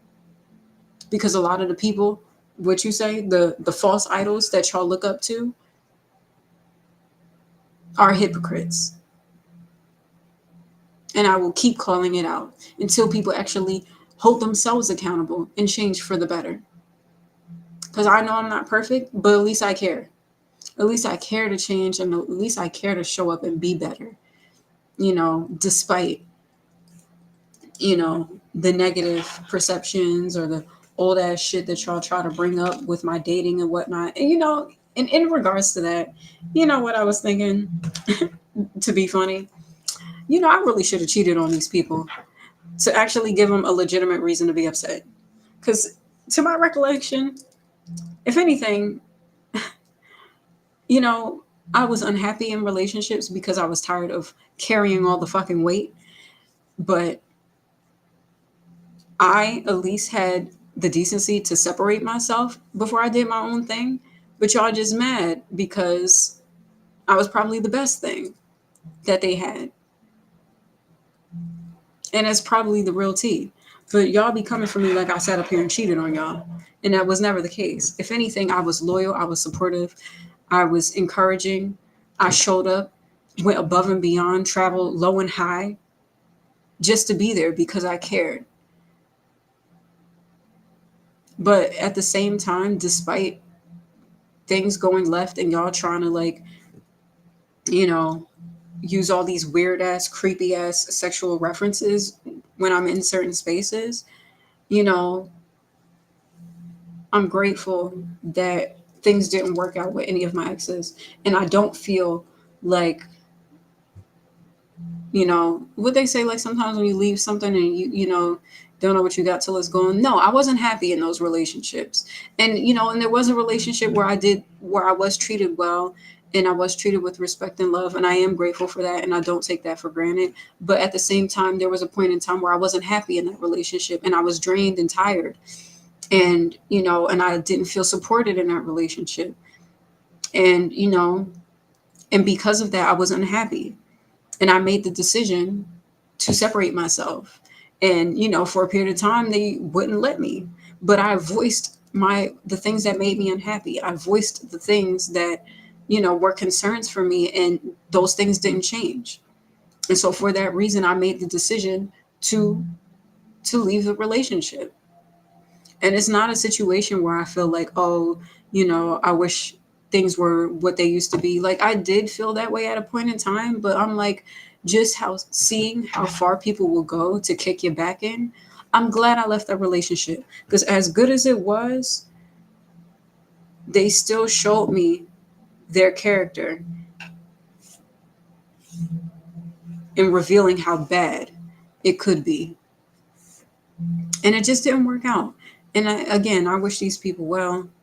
I hope all is well with them. I hope they find healing in their life. But just to see how far you will go to kick my back in lets me know that it wasn't going to work out anyway. And I wish that you find love that aligns with you, y'all. But I'm like, for the way that y'all be acting, I'm like, y'all mad because I decided to leave and do my own thing, and I was just tired of carrying these motherfuckers. Like, and don't get me wrong, like, I'm not going to say like they didn't do anything for me. Like, they were supportive of me at one point too, and they were loving, and but there were a lot of times where it was overbearing, and times where it felt toxic, and it was too much for me. And when it became too much, I decided to leave. And what I did in my own time and space was my business. And if I decided to hook up with somebody, that was my business. But it never happened while we were in a relationship together. And that's with any of my exes. And so, this whole like running a train narrative and all this like creepy sexual shit that y'all people do around me, y'all should be ashamed of yourselves. It's despicable and disgraceful. Because there's actual women that deal with sexual trauma, and y'all are essentially making it okay to traumatize another woman sexually and slut shame and criticize based on a dating past that's not even relevant, when a lot of y'all can't even breathe next to me because I know my worth and my standards. And at that time I didn't. Even though I was down and I was, solid as a girlfriend in the relationship, and quite frankly, there was a time where I was in a relationship with one of my exes, and one of their friends was signaling to me like, girl, you need to go. Because at the time, like, I had a promotion, and my ex was like bragging to his friends like, oh, my girl, she a manager now, this and that. And we was at a kickback at one of his friends' house. And, I don't know the guy. It wasn't like their immediate circle of friends, but it was somebody that was over there. And he just looked at me like, girl. So, I mean, I know y'all really like to go out of y'all way to try to make me out to be this negative thing, but I know more than not, I went above and beyond, and I was loyal, and, I was supportive, and I was there, but when I got tired, I got tired. And, and what I did after then, like, sure, it might have been my dating was messy or whatever the case, but what I did outside of the relationship was my business, you know, and, and if I was a man, I'd be celebrated. And that's really my only crime, is moving with the audacity of men. And that's whether it be dating, whether that be in business, you know, having the nerve, the audacity to think that I could have the same power.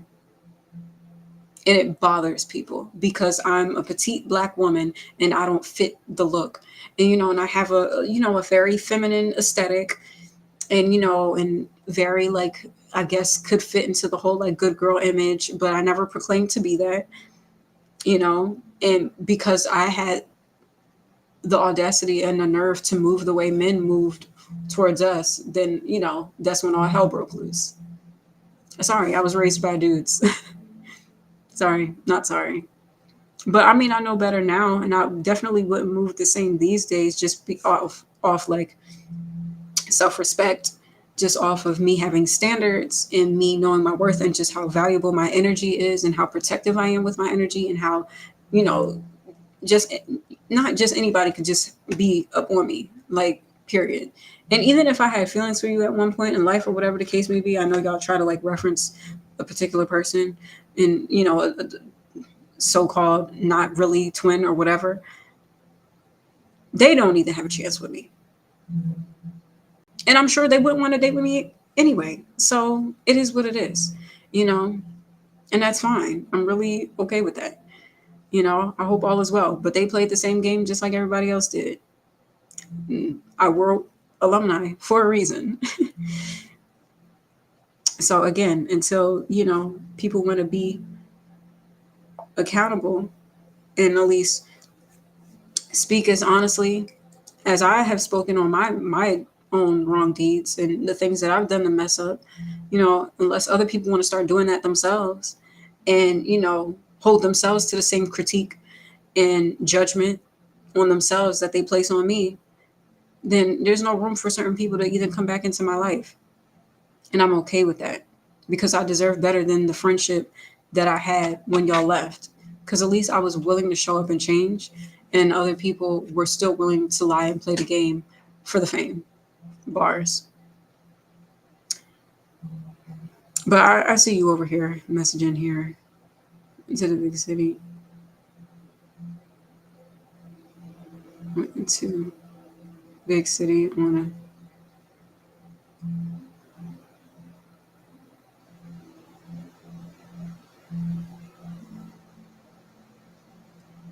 Oh, that's what's up.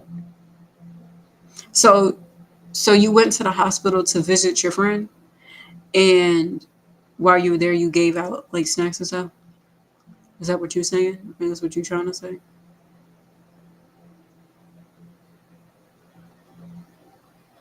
Yeah.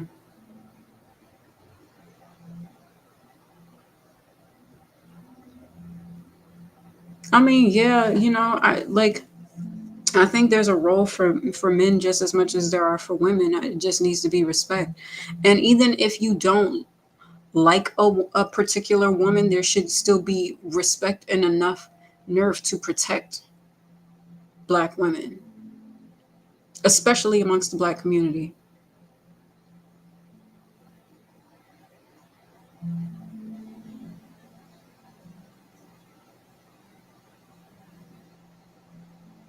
Oh, okay. So you were saying you were immobile, but you still, oh, the homeless helped you. Oh, word. Hmm. When was this?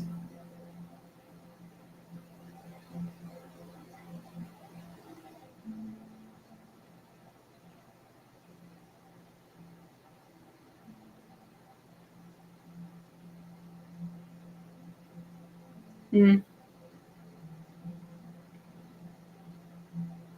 Okay.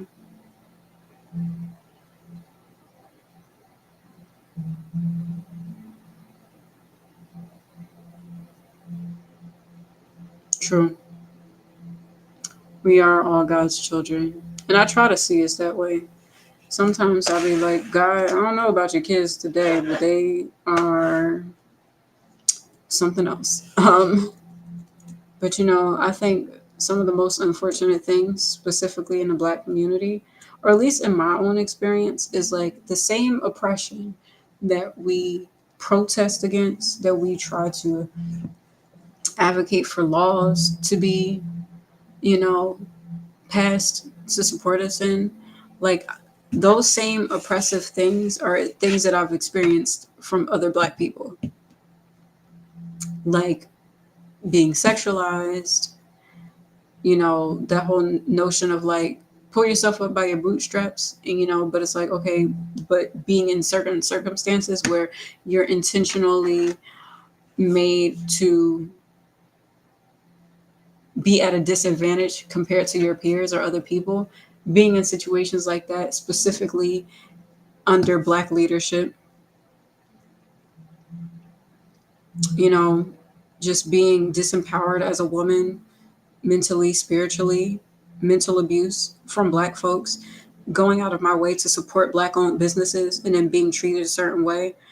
Um, you know, and it just like, it's unfortunate. It's unfortunate because like I'm really somebody that really is about like really uplifting and empowering the Black community, and it really bothers me when the most hate and negativity and attack and oppression that I felt have been experienced by Black folks. And not only that, but the type of oppression is the oppression that we've faced for years, for decades, centuries, whatever, you know, and just like the energy of like someone trying to take control over your life and, monitor everything that you do and control everything that you do and make you work for them and get paid nothing. That's literally what we were fighting against in slavery, but literally having to deal with that in my own bloodline. It's despicable. And again, like I know my situation could be worse. Like there are things for me to be grateful for. Like, like I do have a roof over my head. I have my own space and all that stuff.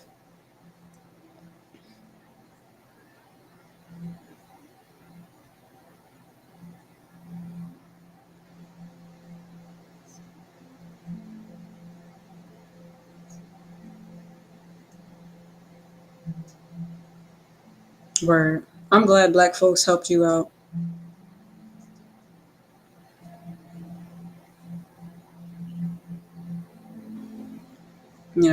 If that situation is what I'm reading. Mm,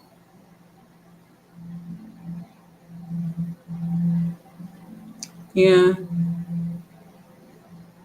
it's interesting. But this was supposed to be a celebration, but it became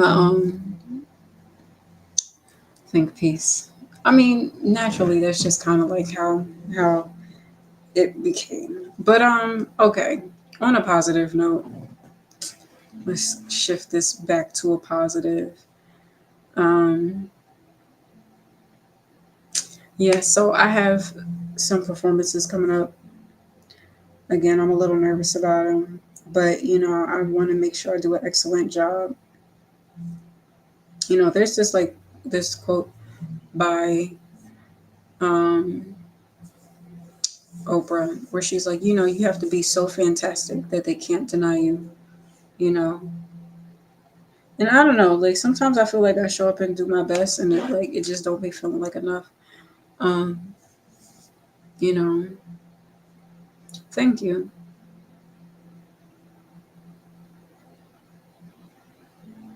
I hope you like the song and the visual.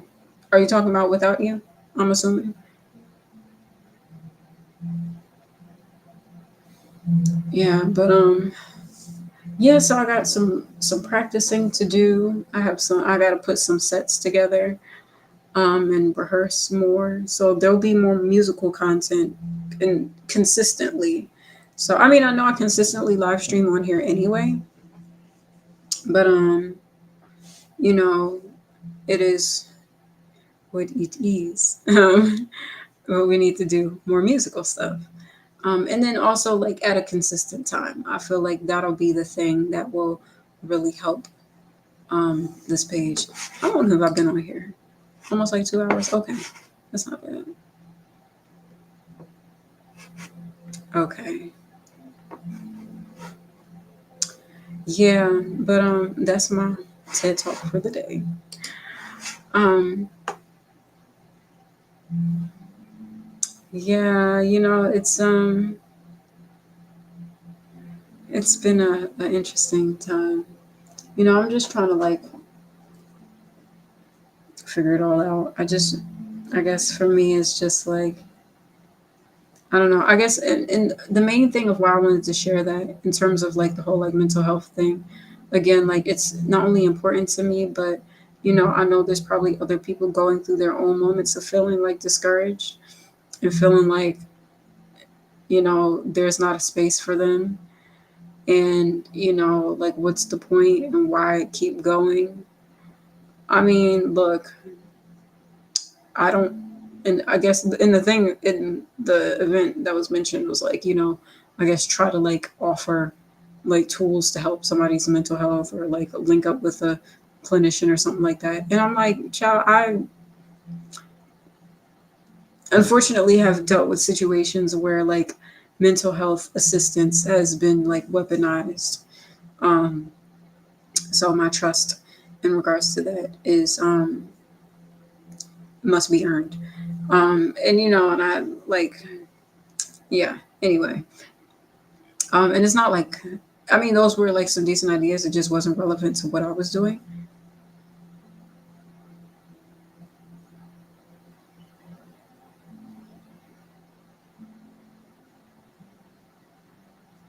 Huh?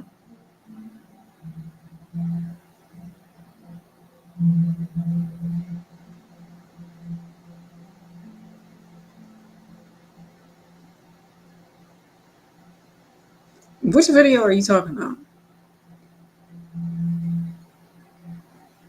I'm like, what are we talking about here?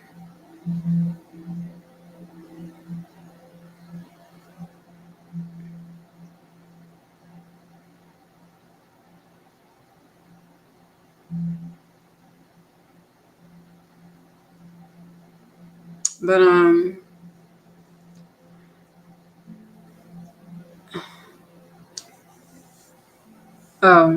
probably. But I'm like, which video are you? What is it? What's on? Like, what are we talking about?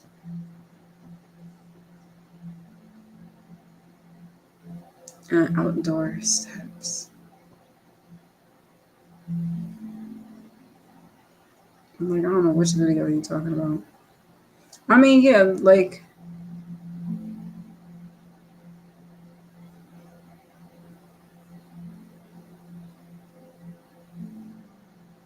I mean, none of my visuals have other people in it.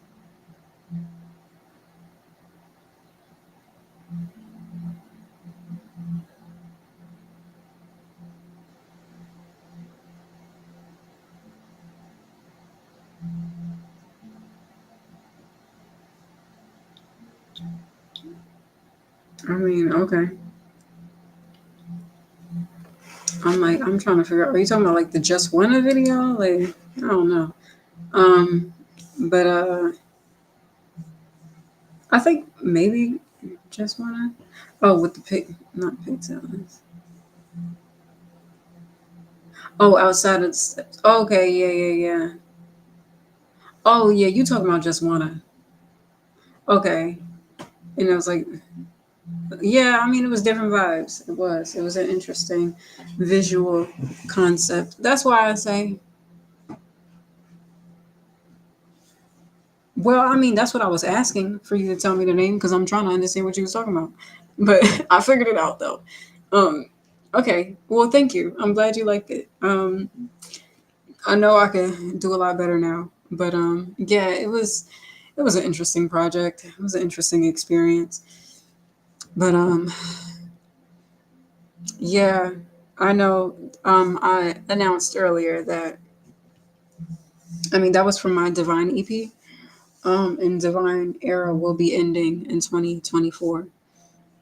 So yeah, that's something to keep in mind. Um, but I guess what was I talking about? I was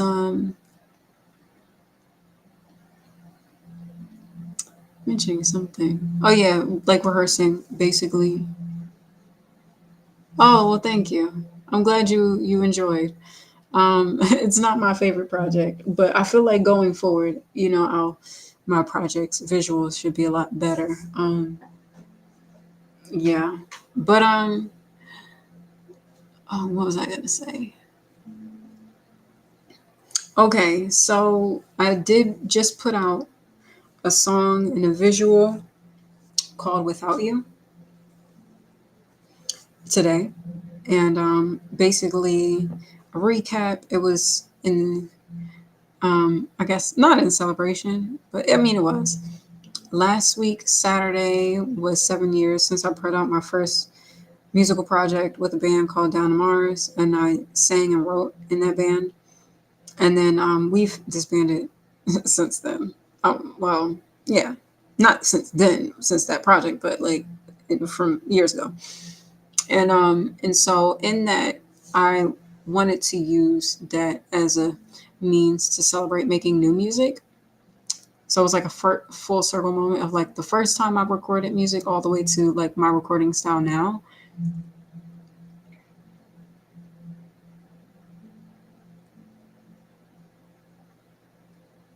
Yeah, yeah, true. Okay. Yeah, because it was different vibes, vision, like style wise and just energy wise. Like with the choreo look was more like street, I guess, in a way. And I don't proclaim to be a street person. And I guess the more natural aesthetic for me was like the look with the stairs. But I really wanted to challenge myself to do something with choreography because I felt like that song just had that vibe. But I should have waited to put that project out. I should have I should have held it off and like rehearsed more. It just was like I was spending so much money and I was just like really adamant on getting it out at that time because,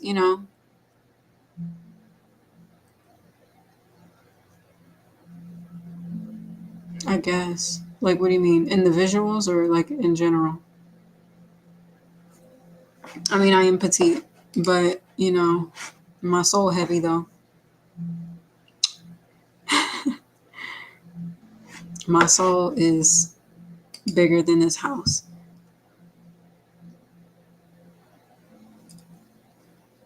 Yeah, true.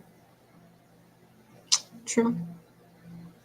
Yeah, I think the thing with me is like my style is versatile. There's like so many different vibes I can get. Most of it like the my default vibe is like really like feminine and like I would like to think like goddess energy, like really decked out accessories. I mean, performance wise, specifically speaking as an artist, I don't really do wear like pigtails, but I see what you mean. I mean, lately my look has just been like straight back hair. I don't know, very like Sade inspired. But yeah, the glasses. I mean, they're a thing. Um, that's why I take them off sometimes. But yeah, I can give like sometimes like a masculine kind of vibe, or just like a business casual type of thing. So like there's just so many different layers that my style can lean into. And oh yeah. Yeah, because I had like the buns. I had the buns and then the hair. Yeah, and then it was really cool because like I had like this petal look. I will say like the look was dope. The hair was dope. It's just the process of leading up to that was just like,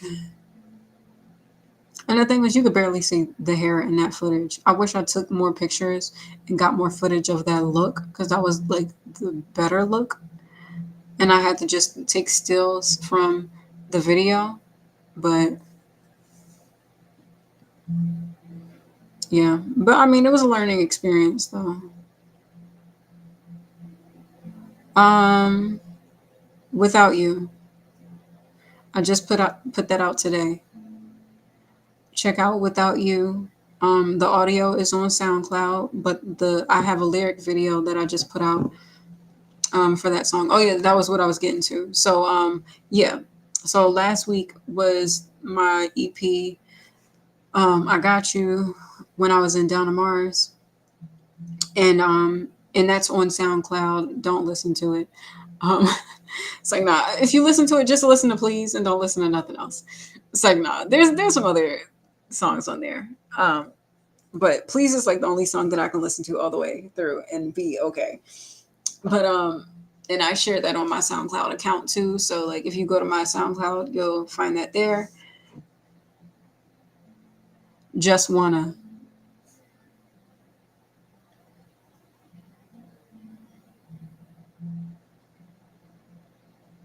Um but yeah, so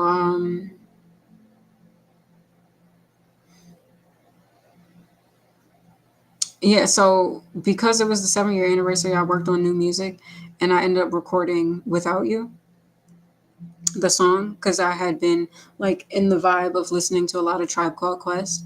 So I used the beat from their latest album. And yeah, no problem. I used the beat from their latest album. Um, we got it from here. Thank you for your service. Child, why the album title have to be so fucking long? And then uh from their song Conrad Tokyo.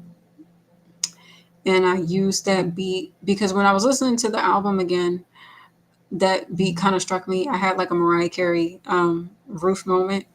Um, for those who don't know, who's not a Lamely, um, she was listening to Shook Ones on the radio and started kind of like humming along to it, and then along came the roof. Back in Time is the full title in parentheses. Back in Time, that is. Um, but yeah, so I was having a moment like that, listening to like a hip hop song and just kind of like singing along to it. And I was like, I like, and then I wrote the song, and it took me like a few days to write it.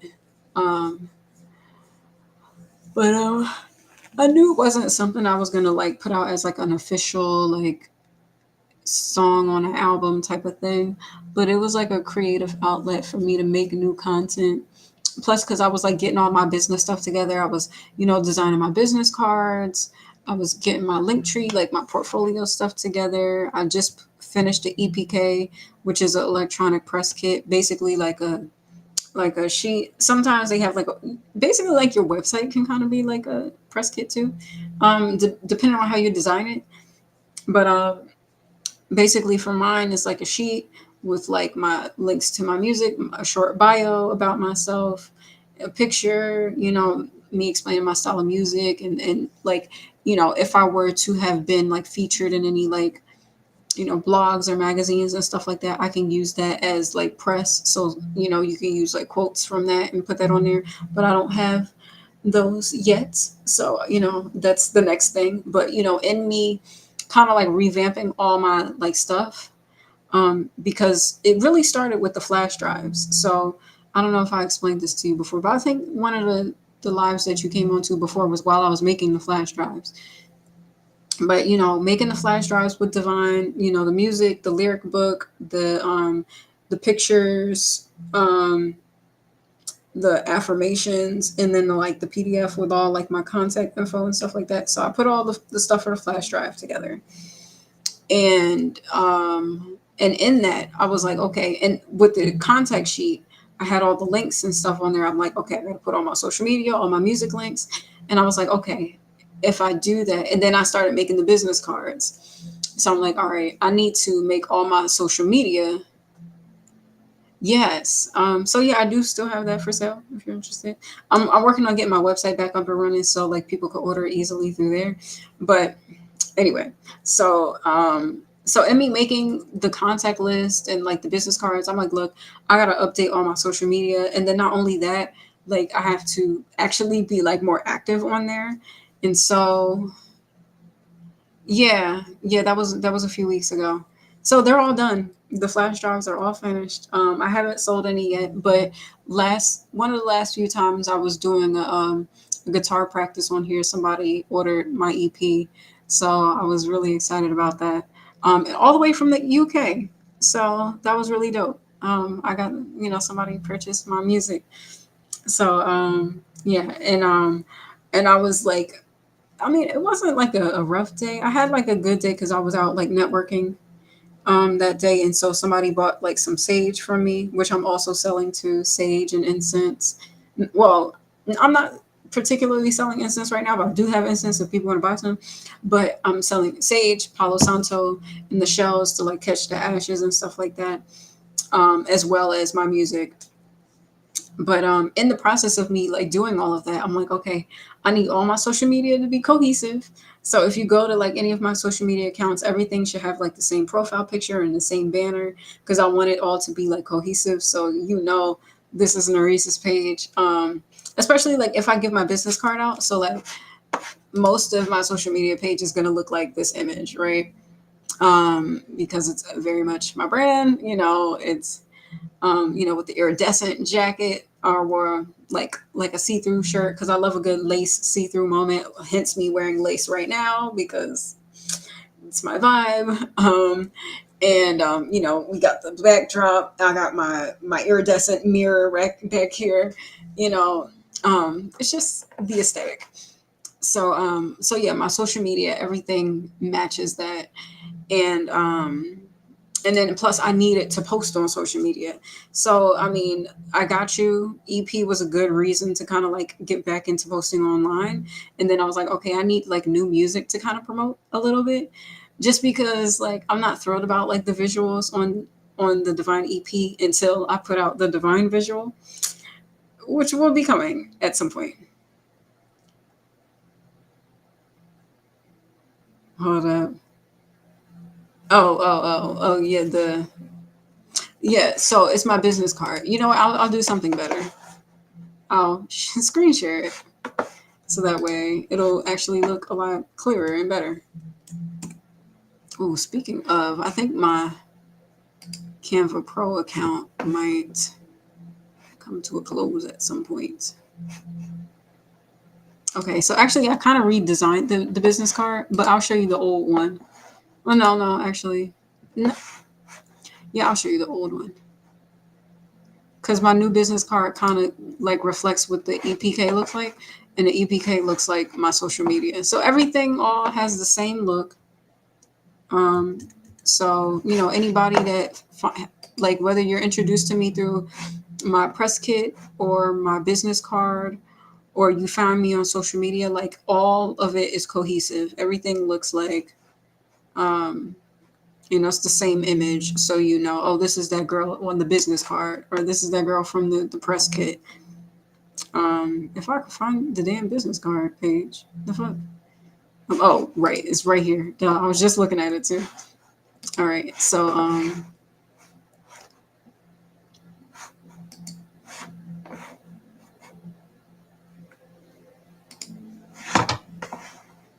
okay, well I'm about to share it you so you can see. Oh, yeah, we gotta put our background on because like aesthetics. Okay, here we go. So yeah, this is my business card that I have currently, and then I have this. Well, this is what it looks like before. I added my Linktree link on here because my Linktree is a portfolio for my creative direction work. So like most of my visuals. So that'll be on there, and then also like the QR code for streaming. So that'll be on there too. Yeah. Okay. So yeah, that's what that looks like. But I'll flip it to the front now. But yeah, that's my business card. So I have a live stream where I show the whole process of me designing it. I have two of them. So, but I think right now I'm just because I'm gonna change. Okay, I'm not gonna say all that. We'll cross that bridge when we get there. But I used two different business cards just to I don't know, just give me different options. And I was like, I'll print both of them. And so this was one from my Divine live performance, but then also like I filmed the video with this look. And so like that's what that looks like here too. And then this is the current one that I'm pretty much using primarily. And then not only that, so I'll show you my EPK just to show like how cohesive everything is. Because I'm all about things being cohesive and there to be cohesion of it all, darling. Thank you. Yeah, you know, I love an iridescent moment. You know, that's very much my vibe. Um, so there's that. And then I have, speaking of iridescence, um, so this is my EPK. And so I have like an iridescent like border background. Because honestly, in some of my visual projects, I use this border as a background. Like say if I have something that's like a horizontal, um, and I need something to fit vertical, I'll use this border as a, I'm pointing with my finger. I'll use this border as a background and then put like an image on top so it can fit on like different social media pages and stuff like that. So I was like, you know what if I just use this as a template for my EPK, my press kit, essentially. Yeah. Yeah, it is kind of, well, not super old, but like, yeah, it's from my Good Days cover. Do you use SoundCloud? You say you listen to music on YouTube. I think I remember you saying that.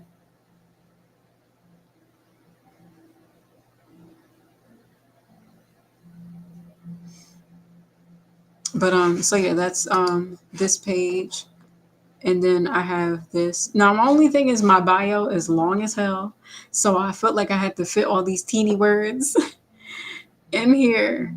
It's like, okay, girl, like I'll probably have to like reduce it a bit because you have to zoom in to like read all of this. Like it's a lot. Unless I like minimize this. But my whole point in showing you this is like how it's kind of like reflects what the business card looks like the colors and all of that. And it's the same image. Um, so, you know, whether people get my business card or my press kit, it all looks like it's from the same, you know, world. Okay. Yeah, because I was gonna say the song Without You.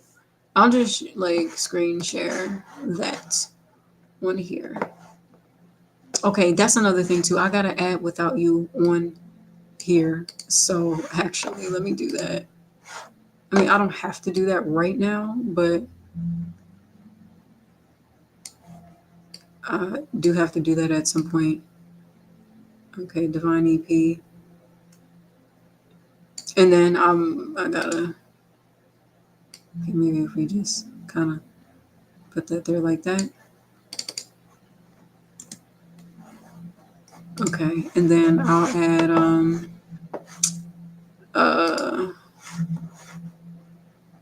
Without You, which is, you know, I'm here for a good bralette.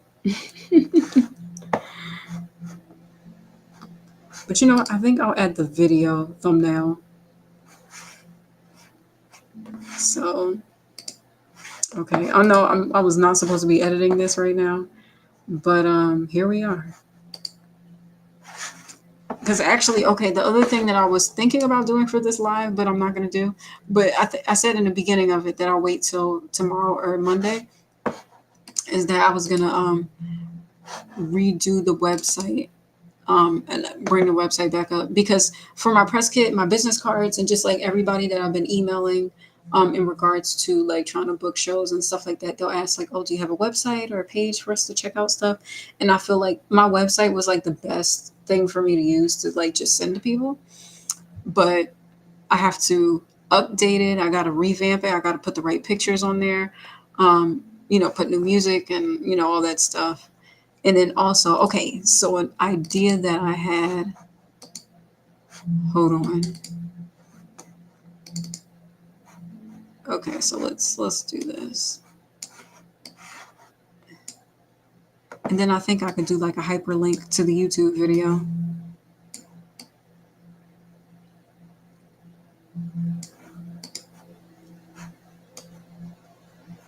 Okay. I feel like maybe this is like too much to fit in one little area. So let's slide this over some. Okay, but if I do this, then I think what I should do is slide that over, slide this over, and then move this over here. Because I can at least like, I mean, that's okay if it like overlaps a bit, but this needs more room.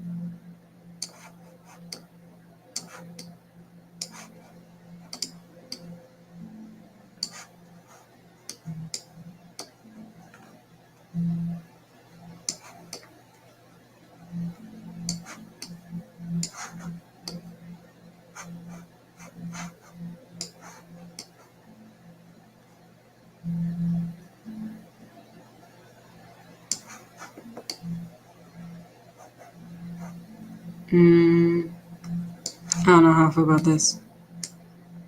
I think it was better how it was. Ooh, whoops.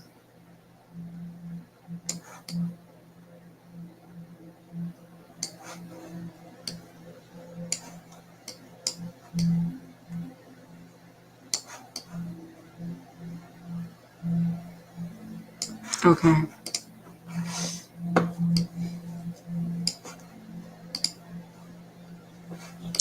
All right. Um.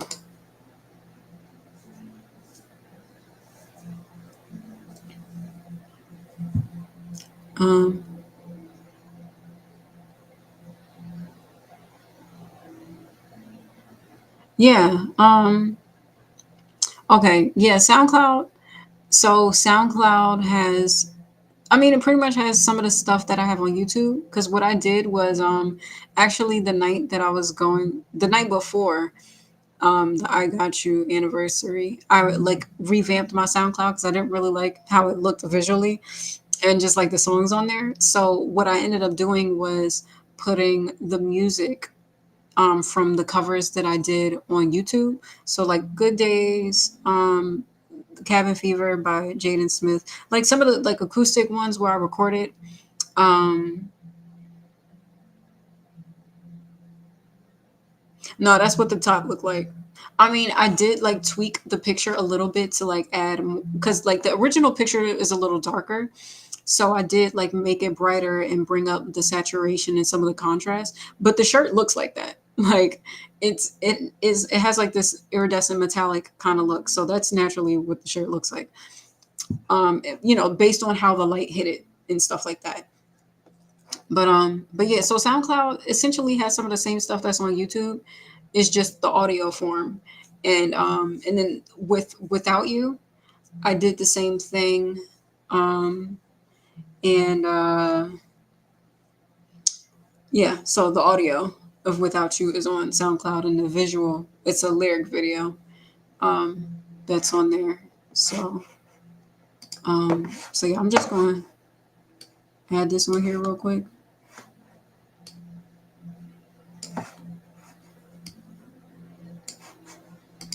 All right, so that's my EP.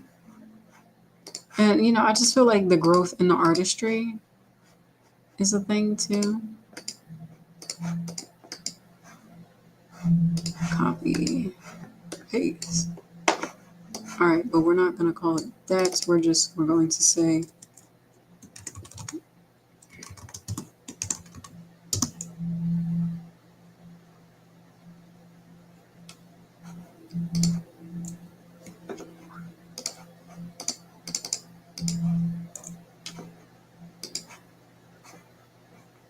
okay, damn. Okay, can all this shit move out the way?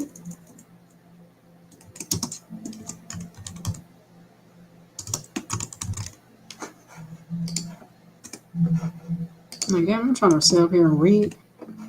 Yes, okay.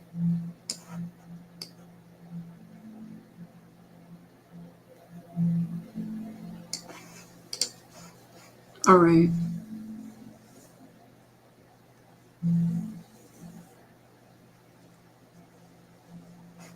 And so I can make this into a link with on YouTube. Go to my channel. Okay, like come on.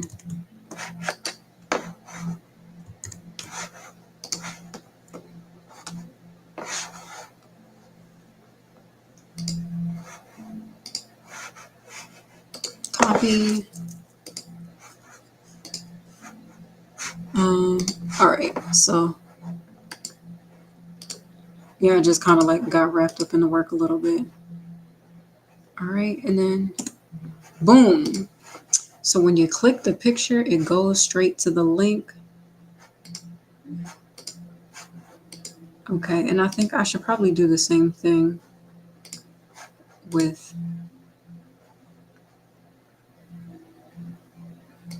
Okay, so this will go to the website, but when I get the website up and running, I'll make it go to the page with my music. So that'll be that. So, okay, that link works. It's just I don't have anything under it. I guess I'll say like, I'll put all my stats. Um,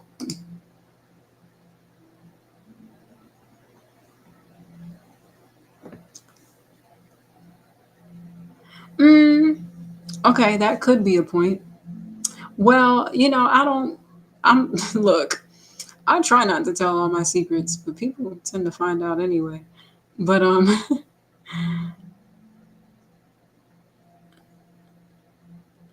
yeah, I try to be mysterious as I can be. But, I figured, I was in a circumstance where my work was being exploited. So I'm like, well, if anybody's going to exploit or pimp any of my work, it should be me. So hence me live streaming a majority of my creative process.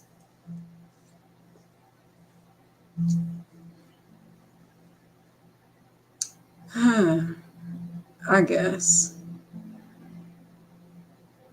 Well, I mean, that's what this visual is giving right here. But I mean, both of that is me though. Like I do have my like, I don't know. Well, I feel like the music that I've been working on lately are like the like aligned with that. Like I have songs that kind of fit both of those vibes. Stuff that's like, one more vulnerable about just like my emotions and feelings and stuff. And then also speaking to like the petite little girl that I used to be, um, when I was younger and just speaking to, the things that I wish I knew then and just like certain like inspirational empowerment songs, and then also like the bold woman that I am. Yes, very much so. Very. It can be a little controversial and problematic, but usually for a cause. um but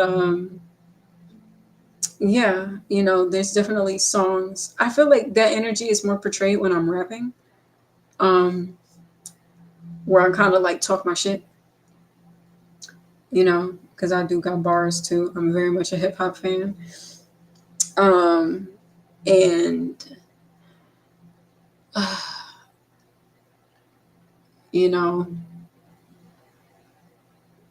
I'm just excited to work on new music, but, I have to like, we're slowly but surely getting there. But let me just finish um, this here.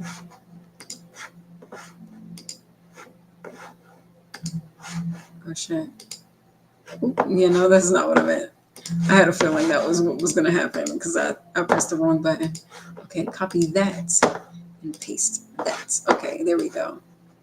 So we have this box here, but I'm not going to do that. I'm going to say written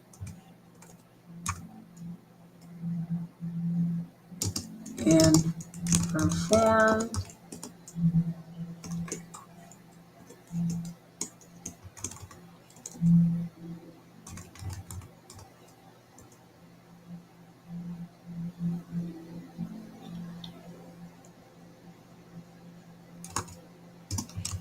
I don't know. That might be a little misleading, but we'll see.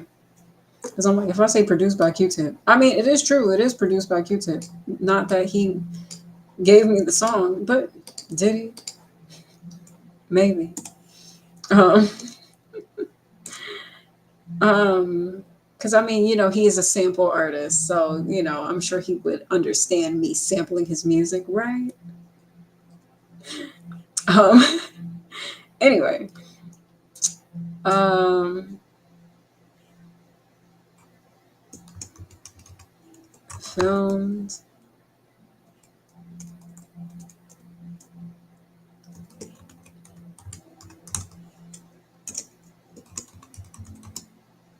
and edited. Okay, by me.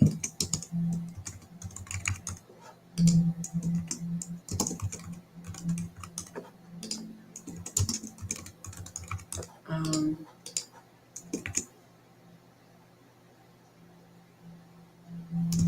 okay, just to for the to understand.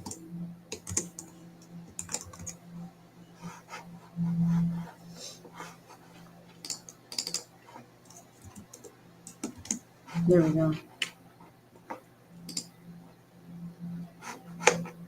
And maybe I should put like the year so they know like when the shit came out. Oh, oh, okay.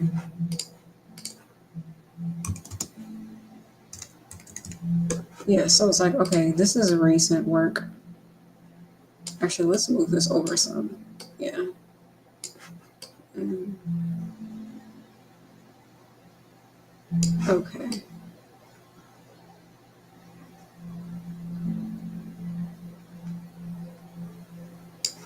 All right, actually, I want to move this over a little bit.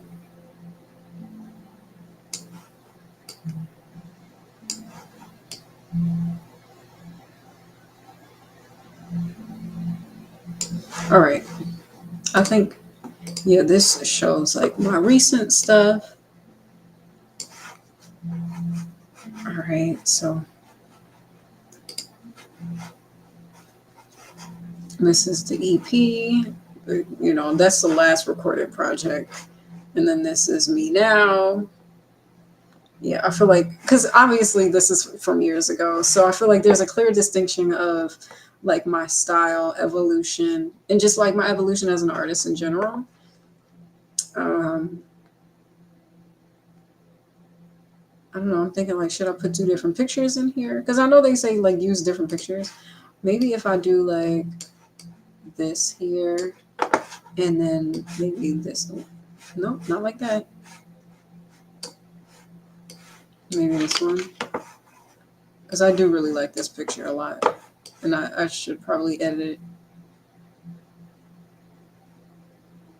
I don't think I want it to overlap though. But like I want it to be visible. No, you know what? It's okay. No, I think this is better.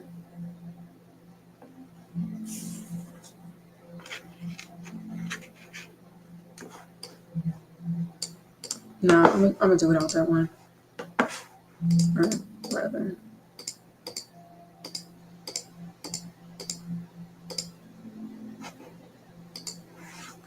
All right. All right, here we go. Okay, sorry. I was like, okay. Okay. Be controversial, be hot. It sells. I mean, yeah, I guess. Um,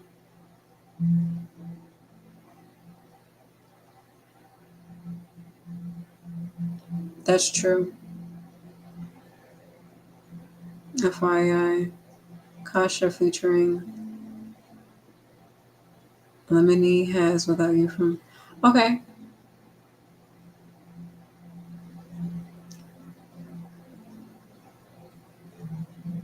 Well, see, here's the thing. Like,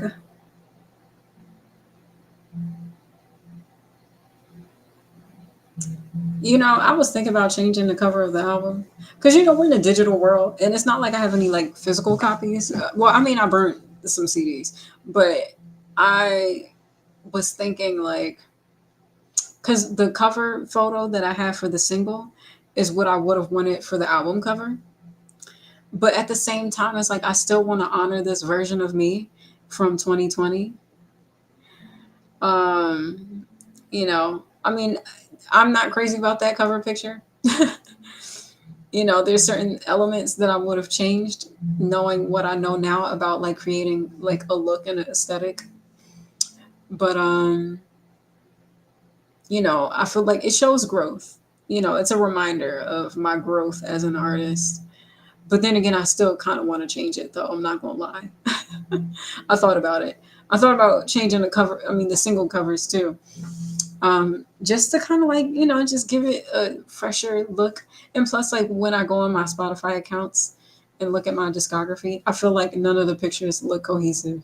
They don't look like they're all from the same project. And then again, like those songs do feel and sound different. Like Aloe and Just Wanna don't sound like the same song.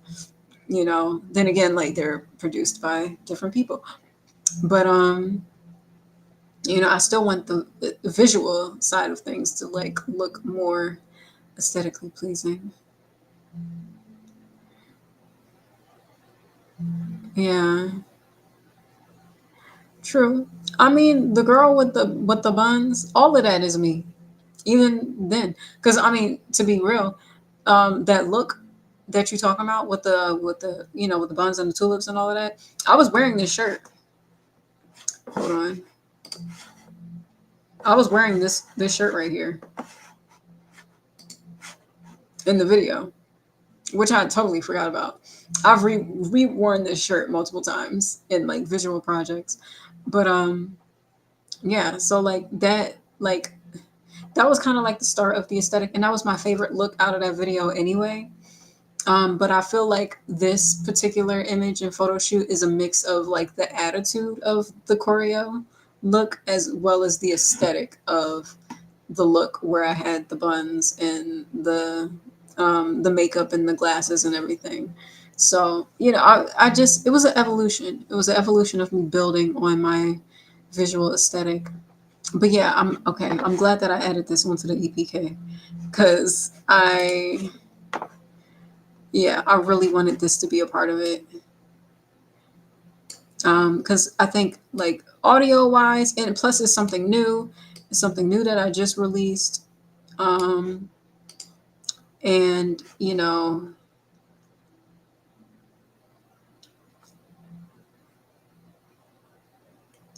yeah.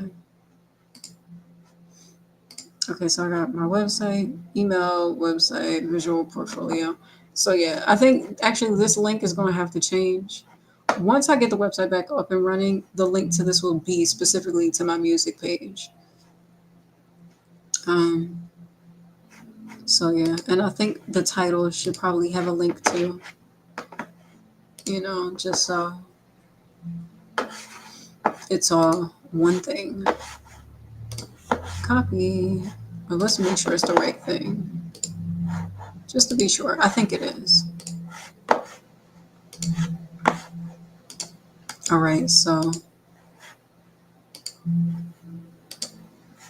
it's a link for that.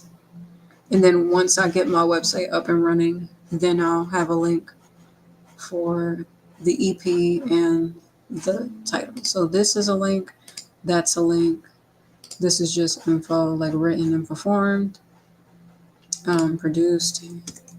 I'll say engineered because bitch, I did that too.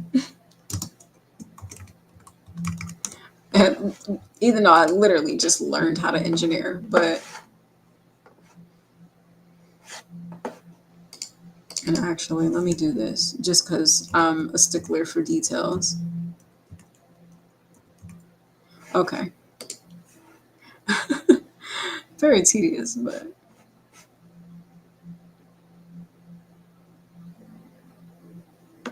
okay.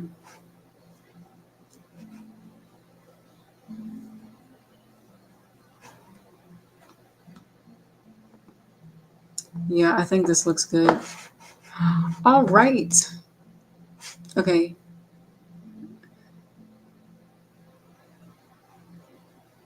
Oh, definitely. Shout out to Madonna. I don't really follow her like that, but I mean, I know she's iconic and she's very much a legend. Um,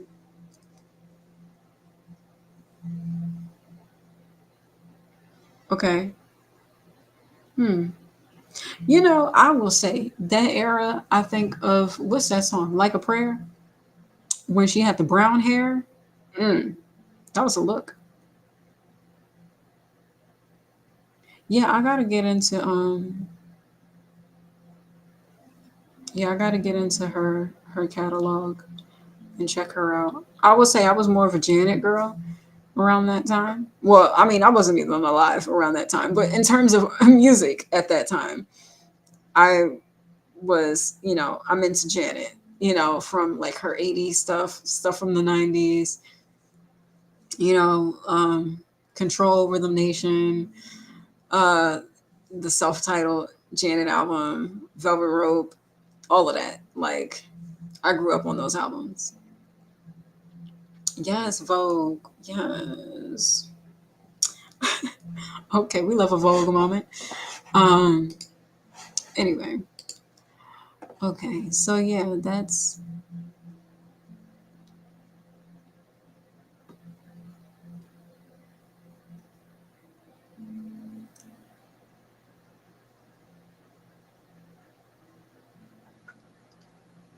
okay.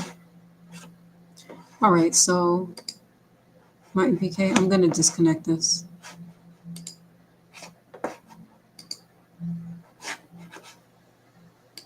for the time being. Okay, okay. So I updated that. Now I have to download that onto my Google Drive.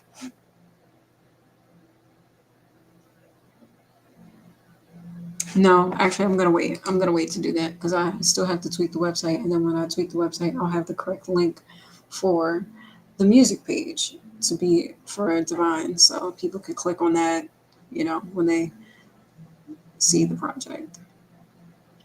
Until I can start getting some press, and then add some articles, quotes on there. You know,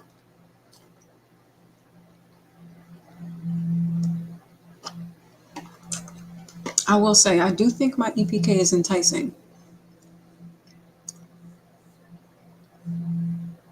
Thank you. I am doing my best. I'm taking it one day at a time. Um, yeah, Lord, I'm probably not gonna play this back because not me getting emotional on here. I'm too gangsta for that. And plus, I'm an Aquarius, so like, what is emotions? We don't know. But actually, that's so not true. Like, I feel like we are very much emotional. We're just good at like, you know, I will say like truthfully, like some of the hardest people for me to read are Aquarians. I'm an Aquarius, so like I should like I mean I peep vibes and like if the vibe is like synergy, then it's like okay, we on the same vibe. But it's like, bitch, I can't really read you. That's a problem. But usually I feel like I don't know. I've gotten better about reading humans. And, some situations it might seem like, oh, they pulled one over on me. But it's like, nah, I peeped. But I was just like intrigued on how far you was gonna let this go. But um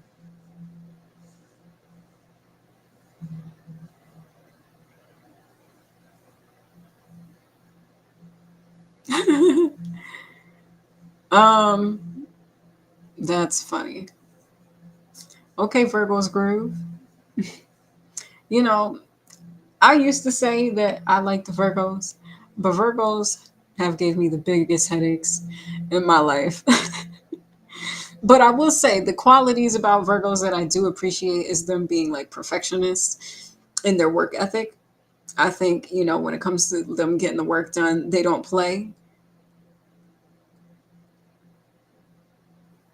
Well, thank you. I appreciate that. Yes, you did. You assisted in that. Yeah, because you came in at a interesting time. But you, I mean, I do like some, I respect a Virgo. I like what they represent, just not the ones that I know. They are irritating in my existence, but it's okay. It's okay. It's all right. Come on, synchronicity. You like, hold on, we got to get it together for the Virgos. I mean, yeah, Virgos are dope though. So that means you would have had a birthday recently. When was your birthday? And how'd you spend it? Did you enjoy your day? Let me know. But yeah, that was yeah, there's some interesting creatures on the planet. Those Virgos, I tell you. But aren't like talented, work hard. I definitely admire the work ethic of Virgos. Like some of the hardest working people, and I aim to be like that.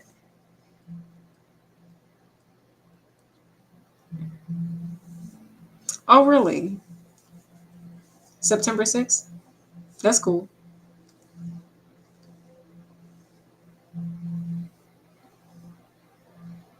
And not y'all like being irritating.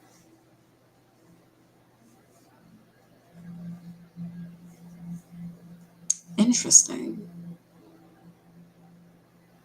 That'll be easy for me to remember.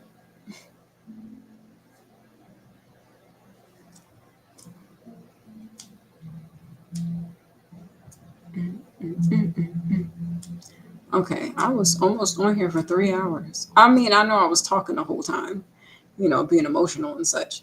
But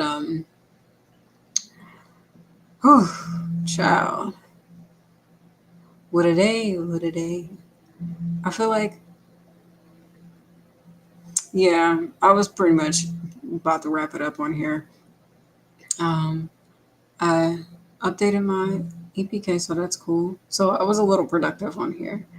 But yeah, I just wanted to get on here and talk a little bit, talk about Without You. So yeah, check that out.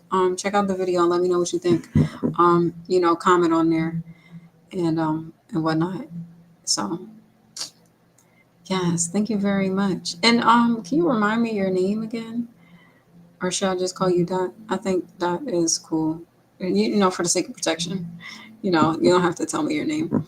Um, but thanks for popping on in here. I appreciate the convo. I hope you are well. And you're from Philly. I was in your city. Oh, thank you. That means a lot.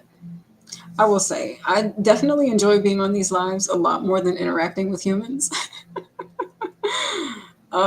So thanks. I appreciate that.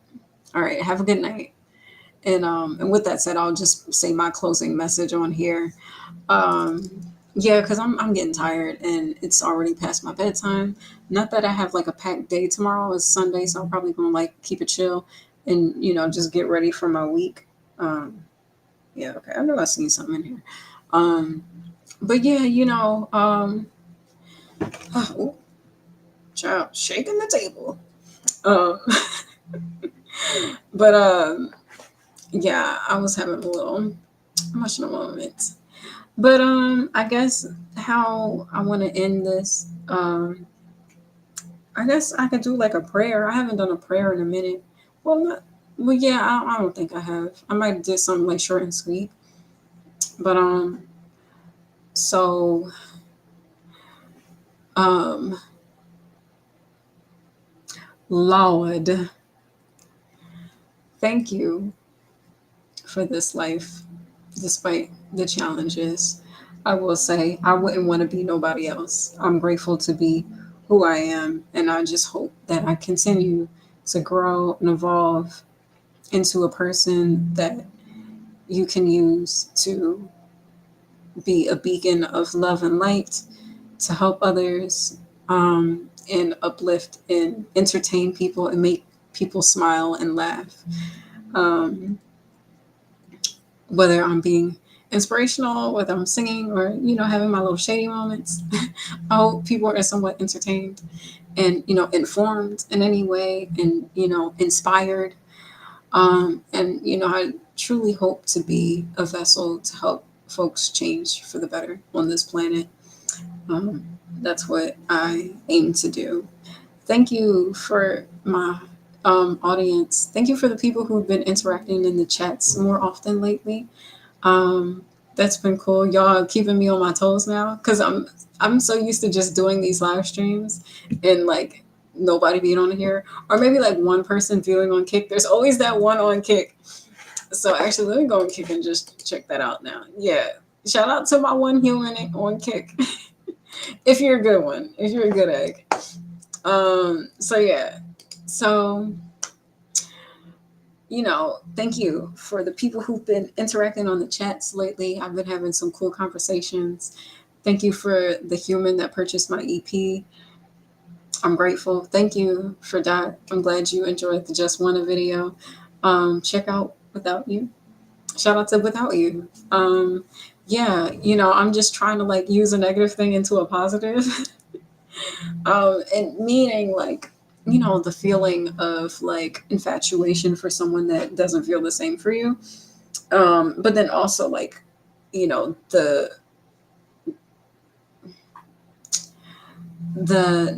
feeling of like being upset of my circumstances with people, and hopefully being able to transmute that into something that's creative that can, entertain people, whether they enjoy the song, enjoy the visuals, enjoy the lyrics, understand all the references, because there's a lot of them in that song. um, I pray that you continue to align me with people who enjoy what I have to offer. And thank you for reminding me of why I keep going and why I'm here in moments where I feel like I face challenges that often make me want to forget, and well, not want to forget, but often make me forget why I'm here, and often make me want to give up. And I'm glad that, in those times, like I do have those moments with spirit and, in the universe and my ancestors where I feel like I do get those signs, you know, and sometimes I feel alone in those moments, and I'm just like, look, I just got to figure it out. But then there's moments where, spirit makes me feel like I'm not alone, and that there are like angels somewhere like watching over me and like guiding me, and reminding me that I am worthy and that I'm enough, despite sometimes what the world makes me feel like. Even though I'm too fly to give in to the negativity, um, and I know a lot of them are slow, and we just got to pray for their intellect because they don't know. It's their loss more than anything. Um, but not in all seriousness. I know there's people who get it, and there's people who are my demographic and my audience and my people, my tribe, and I've struggled aligning with that for a while. But I'm grateful for the people that pop in on my lives and the people that's followed, and even the live streams where I only get one view, or maybe two or three or four or five or 10 or 1,000. But in this stage that I'm in right now, I'm grateful and I don't take it for granted. And I hope that I continue to offer my talents and just my work in a way that entertains, and and for me to show a different side of myself and show not only Nerese the creative, but Nerese the businesswoman, and Nerese the person, the human, um, the spirit that's having this human experience as Nerese. And I hope that I can continue to be someone that fights the status quo and shakes the table and um, holds people accountable, but also gives love and uplifts people and inspires people. That's all I can hope to do and entertain. Um, may everybody have a blessed night. May all my supporters be blessed. May they be protected. May their finances be blessed, triple, 100-fold. You know, may they be safe in their travels. May they be safe in their homes. May they be surrounded by love. Um, you know, whether they're watching my visuals or not, I wish them well. I wish them good health. I wish them peace in their heart if they're going through anything. I wish them love and abundance, love and good memories, good interactions, good environments. Anybody that supports me, may they be supported. May they feel supported. May they feel seen. May they feel heard. Anybody that might be going through a troublesome time, may they feel uplifted and empowered in the strength to keep going. Anyone that's experiencing, any type of adversity, especially homeless folks, um, and I specifically pray for the homeless, may they be safe wherever they are tonight. May they be in alignment with the path that's going to get them on the right track and the right people and the right places and things and the right opportunities to get themselves back on track, to, you know, have a new chance at life, maybe a new job, but not just any job. I'm sure, a job they can be grateful for, a job they'll do well at, a job that aligns with their passion. May they be in a position to, get off their feet and, be in a position where they might be able to have a home of their own and have shelter and have food and, be surrounded by people who believe in them and people who want to give them another chance and, you know, people who help them and don't look down on them and don't shit on them while they're low and, help them try to figure it out. And even if they might be going through issues like mental issues or maybe character issues, may they be seen by the help necessary for them to know that they're worthy and blessed.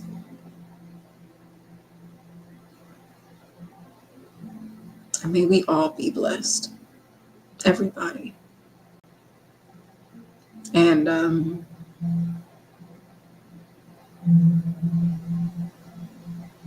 also pray for forgiveness. May I find a way to have forgiveness in my heart each time I'm faced with challenging circumstances. I pray for that often, but I know I need to pray for it some more. May I continue to have forgiveness in my heart and continue to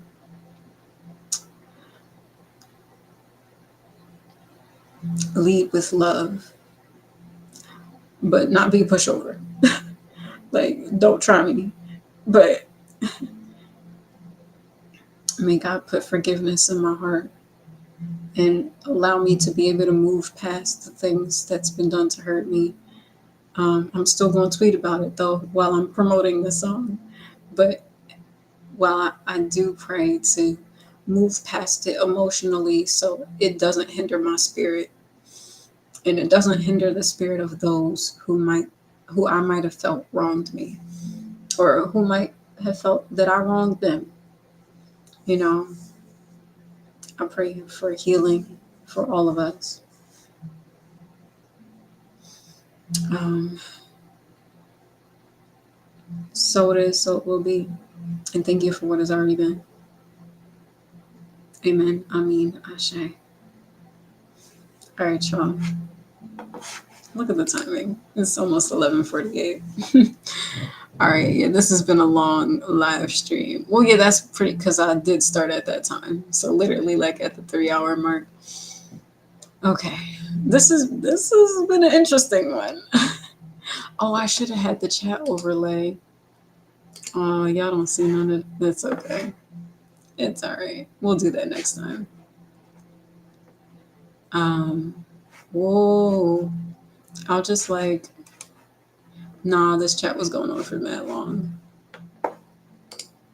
Sometimes we laugh, sometimes we cry, but I guess you know now.